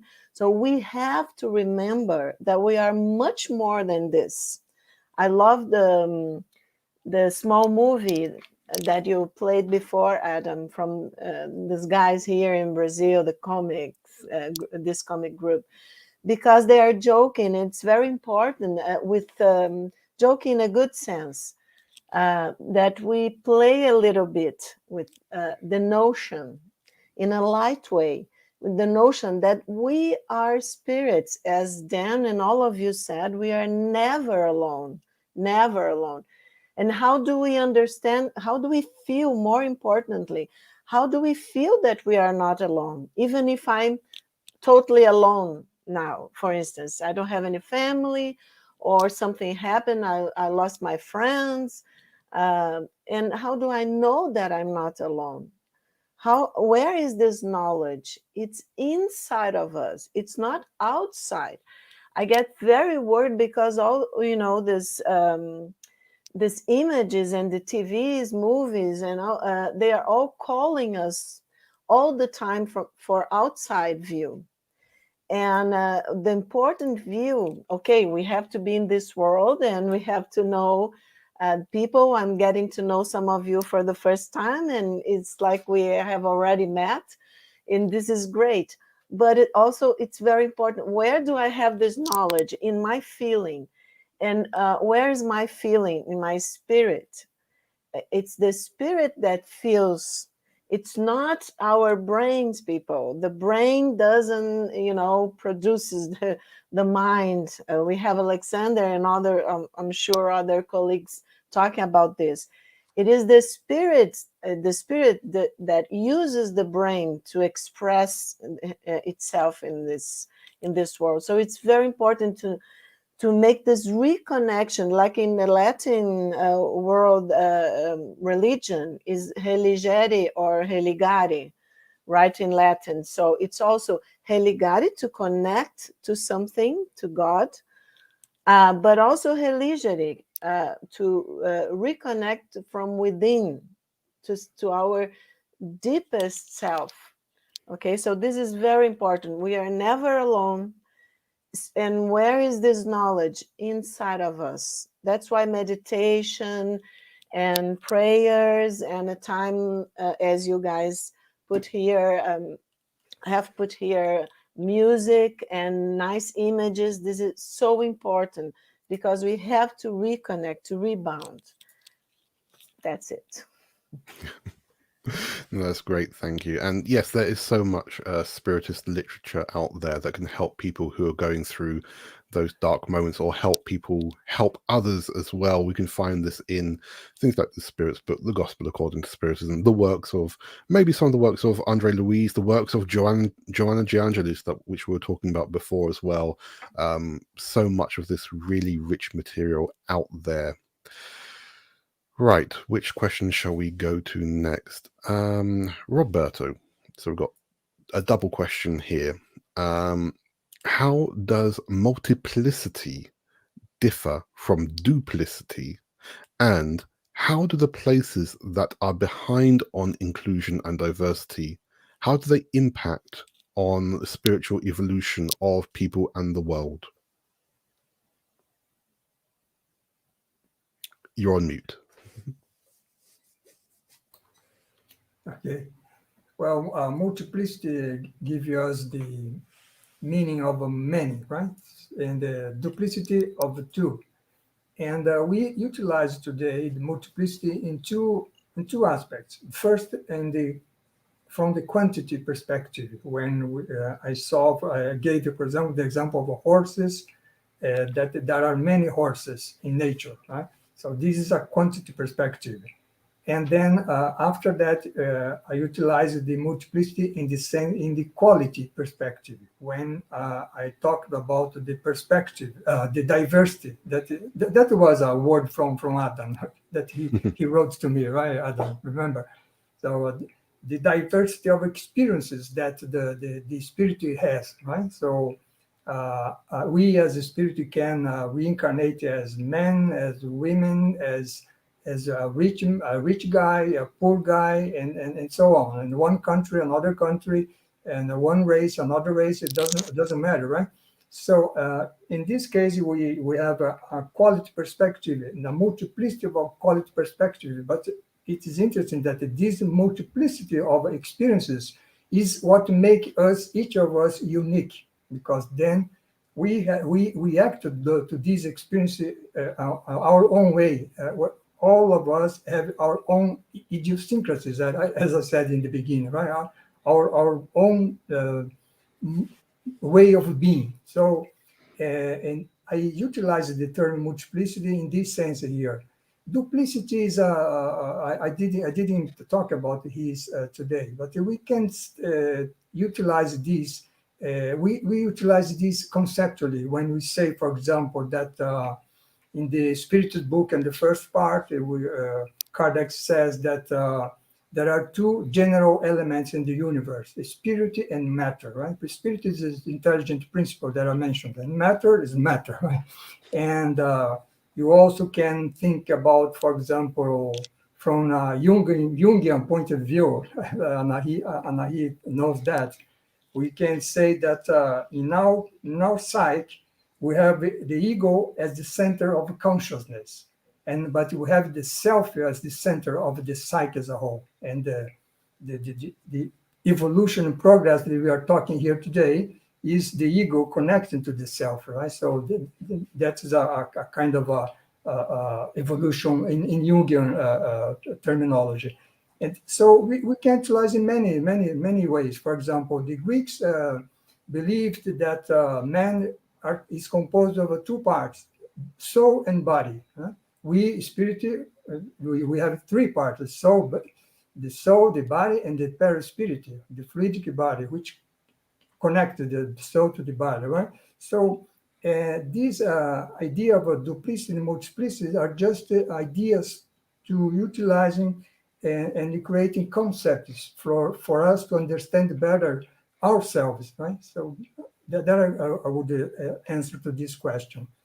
Regarding the places that are behind in inclusion and diversity, and in their impact on the spirit evolution, well, for sure it impacted negatively, right? Because it impacted that there is a delay of progress in those living in those places, but either because of inequality, either because of the conflict for those who are in worse position, want to fight for better position. But the progress will happen anyway, because this is a law, right? Like I said, the law of progress. So this is rise another kind of interesting issue, philosophical issue in Spiritism, which is the difference between free will and determinism, right? So we say that we Spirit have free will. It doesn't mean that we can do anything that we want, right? Because there are the divine laws, the laws of nature, the moral laws, and that is determinism. So we will evolve if we want or not, right? This is deterministic. What we is in our free will is how fast or how slowly we can evolve, like I mentioned before.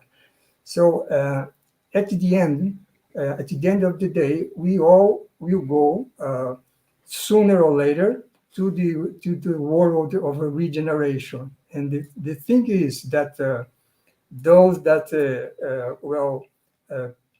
are obstacles to reaching such a target, as the spiritist literature says, they will let's say invite to go to other planets, right? To reincarnating on other worlds.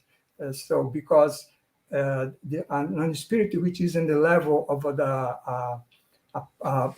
trial and expiation world cannot live in a regenerative world. So I think that I could answer to those two questions.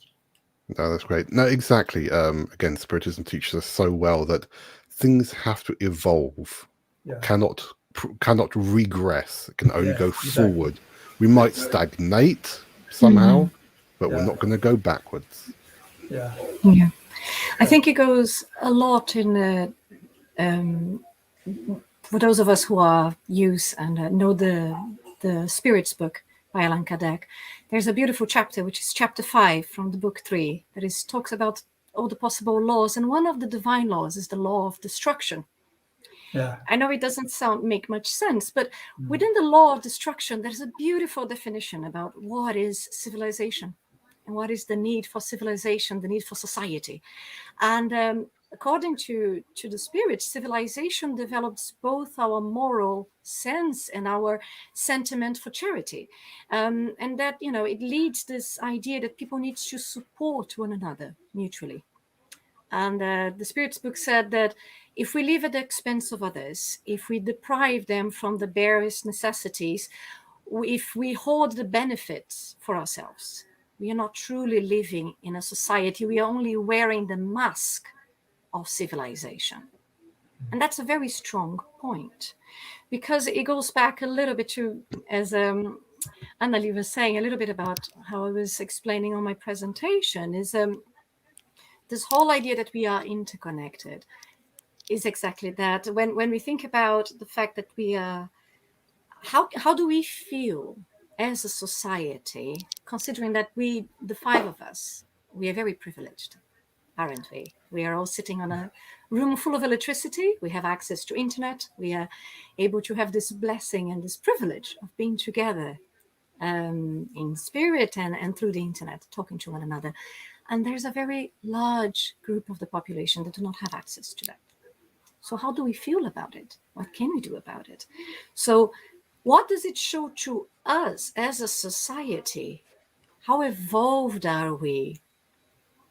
Not based on the most developed part of our society, but based on the less developed part of our society. That's what really dictates where we are, isn't it? It's there's a very interesting thing on the same book, on the law of destruction. I can't remember which of the questions, but where they make a comparison between humans and animals, and they say that all of us, that the way that human beings seek the enhancement of our luxuries, our satisfactions, our desires, it places ourselves actually below the animals, because the animals know when to stop.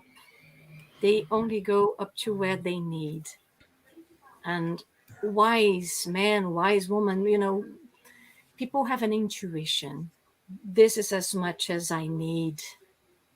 Everything else is just what I want. So that's why it's so important for us to be at the moment where we are right now, to have this idea. If I am having more than my fair share, somebody's having less. Somebody's not having enough. So we do have to have this look, isn't it? And I totally agree with you, Roberto, about this, the fact that the planet is evolving and we have to look into it. But we shouldn't be thinking, I know some spiritists that would believe that, this is a planet and we are evolving. We're going to go somewhere else. I'm not really, that's not, at least that's not my opinion. I don't think there's a yellow bus picking up us and taking us somewhere else. I think that even if the planet evolves, the way that the planet evolves is by us evolving and by taking care of the world, as and we have to look after the little man, and we have to look after those that are most in need, be it an animal, be it a plant, be the planet, be the society, isn't it? Yeah. And I'd say, no, definitely no yellow bus, but certainly a white van with a nice red flashing light on top, bringing us right back to where we are right now. Exactly. So, actually, Natasha, on that point and talking about using things and thinking about, obviously, COP26 and depletion of the Earth's resources, there's a question of how does the spirituality see the balance between finding sustainable solutions and keeping technological evolution? How can we use sustainable solutions without compromising natural resources?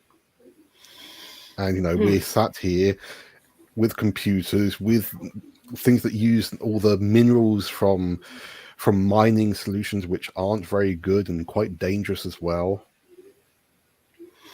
I think that if we go a little bit deeper on, I'm going to try not to get too scholar here and try to keep it as simple as possible. But the whole idea of sustainable development does not mean stopping development. It just means doing it right. That's the idea about it. So we don't compromise natural resources. We don't deplete them if we know how to use them right. I know that one of the things about the COP was that it started so well. And on the second week, it didn't really went as good as the first week was promising us to do, isn't it? There were a couple of things that came out of the COP that were, how credible are these agreements? When we know that, many people have lots of beautiful, agreements, but then many countries did not sign to those agreements. The fact that the COP was one of the most exclusive COP ever. Many countries could not take part of it because of COVID, because of visas, because of so many things, isn't it? So how credible are the things that we want for? But we have to keep on striking, isn't it? We have to keep on trying. So going back to to the question of how does spirituality see this balance, I believe that going back to what we were discussing earlier on what Kardec had said and what the Spirit book had said in the middle 1800s, is it's ego that is at the bottom of our issues. So spirituality sees it as we have to change our frame of mind. That's what spirituality says. We have to think ourselves as spirits, and we have to think of ourselves as I am the same as everyone else. And I guess I'm going to pick up what Dan was mentioning earlier on one of the responses, isn't it? That the fact that everything is connected, including nature. So the way that spirituality would see it is change your mind, change your ways, things will change. And how can we use sustainable solutions? Well, the idea of sustainable, it's what it says in the can. It's the concept of the word. It doesn't mean stop. It just means think before you do it, and have a real good plan that will be inclusive. I think that we are very blessed as spiritists when we hear all these beautiful talks on the United Nations and in the conference about the fact that we have to be saving the world for our children. And we, as spiritists, we have this insight that we know we are our children. This is just, we are saving the world. It's actually for ourselves. You're going to be born here again. You know, we have to save it for ourselves.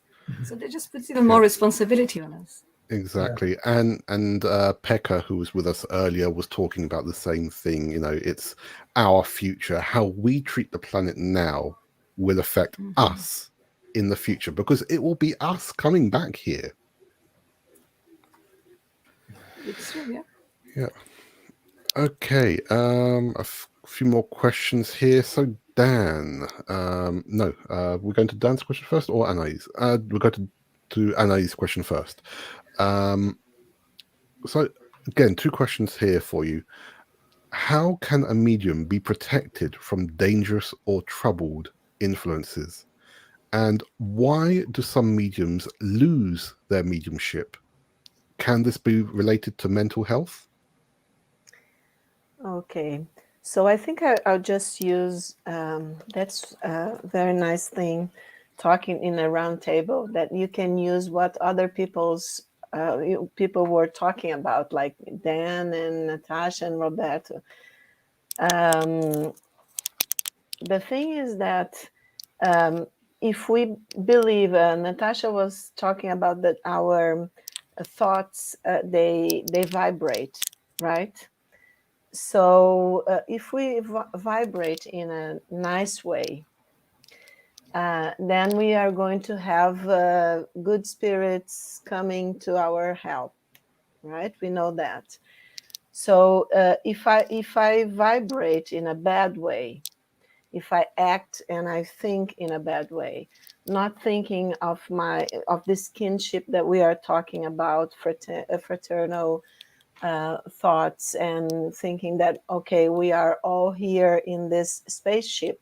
Isn't that wonderful? We are all here in this beautiful blue spaceship, and with such gifts that we partake, right? So if we don't vibrate in this way, and for instance, the person you were asking them, the person loses the capacity of mediumship. I think it's basically that the good spirits just abandon the person, because, as Roberto was saying, we have free will, right? And we know deep inside. Roberto also talked about the self, Jungian self, the concept, and I thought it was great to watch Gelson earlier in this project of helping to translate. I'm a teacher of Joana de Angelis, And she's using a lot of Jung's terminology and psychology. So for Joana de Angelis, the self is the spirit, because we are here with the ego, right? And we have a soul, we are incarnated, but all the knowledge hasn't the spiritual knowledge, what we really are. It's not in some other place. It's here with us. But how in the psyche, how do we locate is the Jung's concept of the self. So the self for Joana de Angelis is the spirit. Okay. And that's why it's very deep inside, let's say like this, it's multidimensional, but it's located in the very deep unconscious, but it's always in command, right? So we know we are talking about reincarnation. When we reincarnate, we have talked and played with our spiritual guides. And as Roberto said, it's a lot of work, people. And Dan was talking about that too. So, so when we are here, and we, for instance, are supposed to be mediums, and we deviate, we abandon the path of the truth, the good, and the light. Of course, our spiritual guides are say, okay, that's free will, so he will have to come again, as Dan was saying, at next time to try this again. But at the moment, they will simply abandon, because you have to respect free will. So I think this is basic. And sorry about the second question, Adam. Let me just find it again. Jung gets talk a lot and forget the beginning. So the two questions were: how can medium be protected against troubled influences, and why do some mediums lose their mediumship capacity? Okay, so we lose when we leave the path, and we can be protected if we stay on this path of the truth, of the good and the light, right? Nobody can, as Dan was saying, God loves us all. So anything that happens to us in a bad sense, in mediumship, or of course, it's our own deed, right? Because we have left the path that we were supposed to. And so, and the last thing that I wanted to say is that we have to face our own truth. Be truthful to ourselves. That's the because I can, that's Anahy is talking from Brazil and have such a nice time with you guys and trying to be good and saying that this and that. But do I really, inside myself, with my own thoughts, do I really act as I'm talking to you now, as I'm saying? When I say about the question of the Spirit's book, this and that, and hearing all of you, but in my day-to-day, do I really talk? Do I have patience with people? Am I tolerant? Do I don't do to others what you wouldn't like them to do to you? So do I try to do that? Really try. So if I'm true to myself, then I'll be all right. Yeah, absolutely. Basically. And it's a bit like the video that we showed from Amigos de Luz. No, all the different personalities we have as well. How true are we really being? Okay, we're almost at the end. We have just a few questions left. So Dan, last questions for you.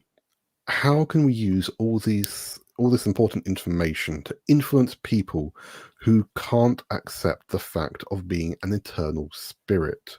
The people who just want to live for the present? That's a great question, and one that we hear often, right? If only we could change those people, life would be better, right? But the truth is, and I don't know if this is the answer we might want, is I don't know that we can change other people. I think at the end of the day, it's about an inner journey. It's about us changing ourselves, because it is by changing ourselves that we provide the best evidence that things can be different. And I think that in the world of today, I think we all see how much polarization is out there, right? There's people with different perspectives bringing things forward. I mean, to this date, we have, not that I'm being judgmental here, but I just want to point out that to this date, we still have people who do not believe that the earth is round, although we have had plenty of scientific evidence to the contrary. So I'm not sure that a logical or emotional argument is enough in this day and age to sway people to think differently. But I do think that the best way to do it is to be that example, is to be that difference, right, in the world that Gandhi talked about. Like, be the change we want to see in the world. Because once we change our behavior, once we behave in a spiritual way and we incorporate that spirituality in our everyday lives, we might catch the attention of those around us who might be interested to know, hold on a second, how come he is or she is even killed in the middle of all this frustration? How come they're still hopeful and joyful? How come they're still happy when there seems to be so much anger, resentment, and hurt out there in the world? I think that when people step into that paradigm, when they step out of their own to get to know you, and they are willing to hear, I think that's when you share with them what you believe in and how you believe in that. But I think that changing other people is a really hard proposition because we cannot control them. I think we can barely control ourselves. We're so struggling to get to know our own inclinations, our habits, our behaviors. So I would slightly reframe the question is, what kind of impact do we have in the world by reframing our behavior and changing our conduct? I think that's where we focus on.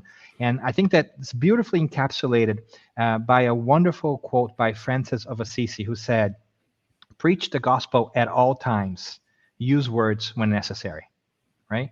It is not by words sometimes that we are going to change the world, it's by our own action. So I think if we live it, I think people are going to be more interested. It doesn't hurt that we have tons of science and philosophical nourishment there as well to help to make that argument. But that's how I would go about that. Great, thank you. And yes, no, it's strange that the people who don't believe that the world is round, everyone knows it's round. It's a round disc on the back of 4 elephants on top of a giant turtle flying through space. Turtles all the way to the bottom, right, Adam? And what's underneath that turtle? More turtles, of course. Yeah, of course. Right.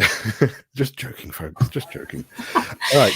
So, Natasha, we're going to come to you for last questions because we have to wrap up in just a minute. So, 2 parts. Why do you think that Spiritists love to talk about love for each other, but normally skip about talking about love for the planet? And also, is there a reason why the new generation seems to be far more concerned about the environment than the older generations? Can I ask the second? Can I go for the second first? Go for it. All right.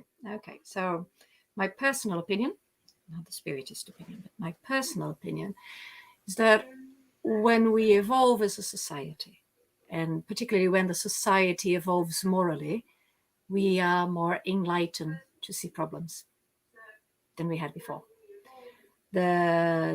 What people nowadays will call the snowflake generation is the generation that is against misogyny, racism, sexism, any type of bias, and is looking and pushing for equality and pushing for a better environment. So why do young people look at it? Could be many reasons. It could be because we are hopefully morally evolving as a planet. It could be because we are very privileged to not have as many problems as my parents had, or the parents before my parents. If they had to work many, many hours and they don't have the chance to have a chance to think about the problems of the world, maybe they couldn't, isn't it? And we as we evolved and as we have all these very beautiful technological advancements that let us work faster, but then easier, and that give us time to think, then maybe that also gives us time to think of good things. Many times it's only about TikTok, but let's go with the ones that are the positive things that we have time to think about, the positive ones. For the first part, I think it goes back to, and this is the spirit's response, it goes back to what we were just discussing, is this ego that I have, that so beautifully Anahy was explaining how we have this issue about our ego and ourselves and understanding of ourselves, and we think we are the sovereign species of Earth. We are very egocentric. And even as spiritists, I know many spiritists that consider, because I am the soul with a big S, not the soul with a small s. So if I am the big soul with the big S, I'm going to love every big S soul, but not the tiny little one, because we don't really want to give them enough attention. So I think that I remember, and it was so beautiful that you were talking about Francis, then, because I think he's one of the, for me it was the first ecologists that ever came. It was Saint Francis, isn't it? Because he was the one who was trying to protect and create this idea that we have to be protecting the earth, the sun, the moon, the planets, the plants, the animals. We have to love everything. We really have to be changing our idea, and that we are not a sovereign. And even if we are, yes, exactly, fellow Francis, that's it. And even if we are here, put on our planet with a little bit more choice and a little bit more ability to develop, then we have to think of ourselves, why is that? And one of the reasons, just one, might be to help those that still need to get there. Be it people, be it the planet. So the fact that Spiritism doesn't do that shows a limitation that we all have as humans. It's a reflex, because the Spiritists are people in the first place, and we have to change as people. Yeah. Thank you. Well, that is all we have time for now. So let's see if you have any last considerations. So, Anahy.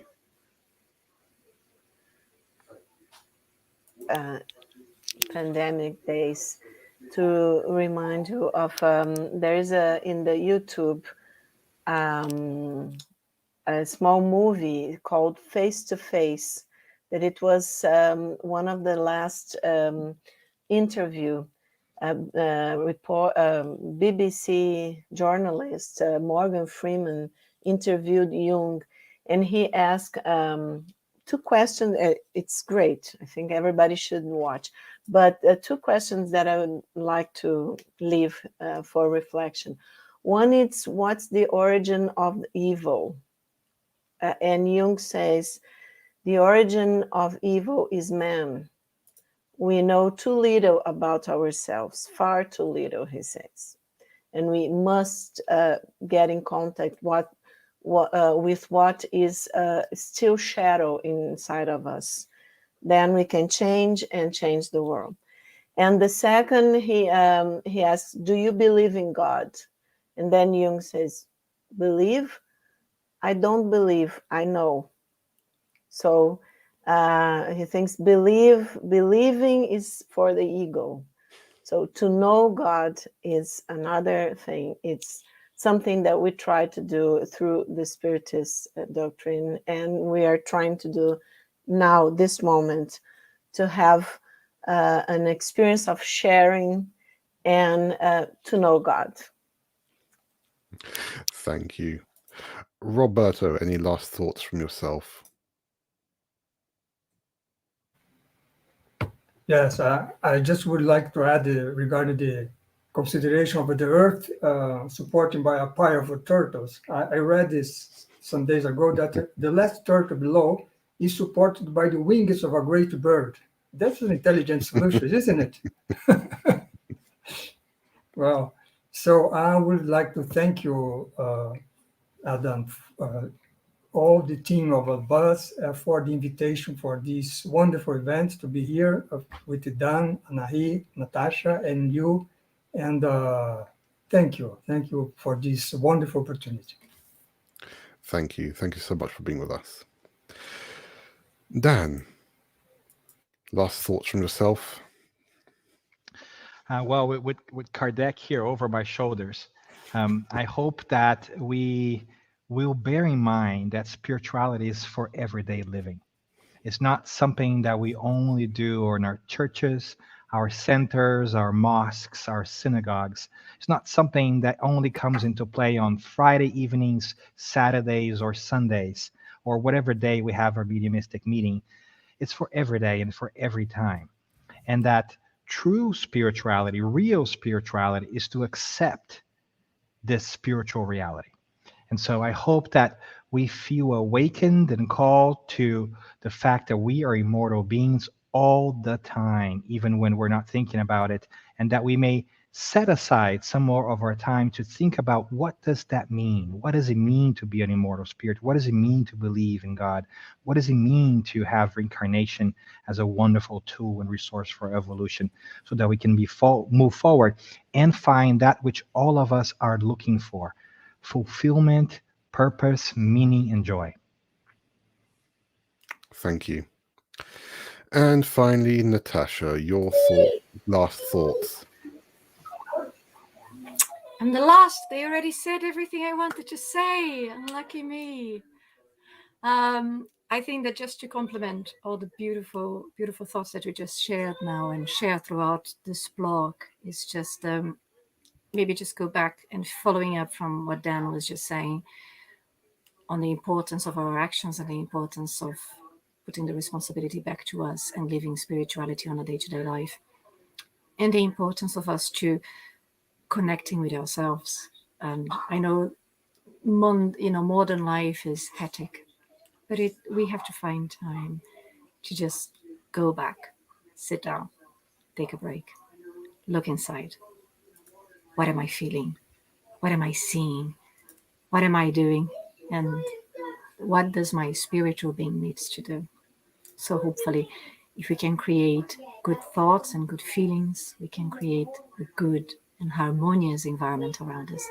That is going to be changing us, it's going to be changing the environment, it's going to be changing people around us. And thank you very much. I think I'm going to be saying that as well, to the Kardec Group for the opportunity to be putting this platform for us to be sharing these ideas with everyone that is online listening to us. And I hope that the message goes across. It did, very firmly. Thank you so much. So let's say a big thank you and goodbye. I'll put them all backstage. Don't run away. So thank you so much, Anahy Fonseca, Roberto Watanabe, Dan Assisi, and Natasha Aragão, for everything that you've brought to us today. And well, ladies and gentlemen, that is now the end of our event. So again, if you did not have the opportunity to watch all 4 blocks of this event, you can find blocks 1, 2, 3, and in a few minutes, block 4 on the Kardec Group Facebook and YouTube channels. Please come to the Kardec Group channels, because we're the ones who've been organizing this. And again, if you want to contact us at any point, Kardec Group, you can contact us via our website, www.kardec.org.uk. You can email us, office@kardec.org.uk, or find us on any of the social media platforms shown right there. Of course, we must say a really big thank you again to our friends of Amigo de Luz for their 2 videos. Say a big thank you to, who else do we need to say thank you to? We need to say thank you to Thomas Gregory and Frederico Gouveia for their music. Thank you to all these wonderful supporters, to BUS, the Irish Federation, Hegemonical Spirit TV, Spiritist Network, EspiritismoNet, and International Council for restreaming this event on their YouTube channels. So sorry for those people who were expecting something in Portuguese. This event has been in English. And thank you to all these other groups who've been helping as well. Please, please, please go to our website, find out more about the Joanna Giangeli's translation project, about our High Five charity campaign as well. Oh, and there's a few more people who I really must say thank you to. I need to say a really big thank you to Val and Anna Paula. who have been helping backstage during the event. I also need to say thank you to Anne Sinclair and Umberto Schubert, who have also been part of the organizing team of SPiritismx 2021. And I must say a even bigger thank you to Val, who's sitting downstairs, who's been helping so much over the past, 3-4 months that we've been planning this, helping with inspiration, with planning, with organization, with everything, really. Thank you, thank you, thank you. So, ladies and gentlemen, it's just for me to say once more, thank you everyone for being with us. Thank you, keep safe, take care, and please subscribe so that we can see you again soon. Bye-bye.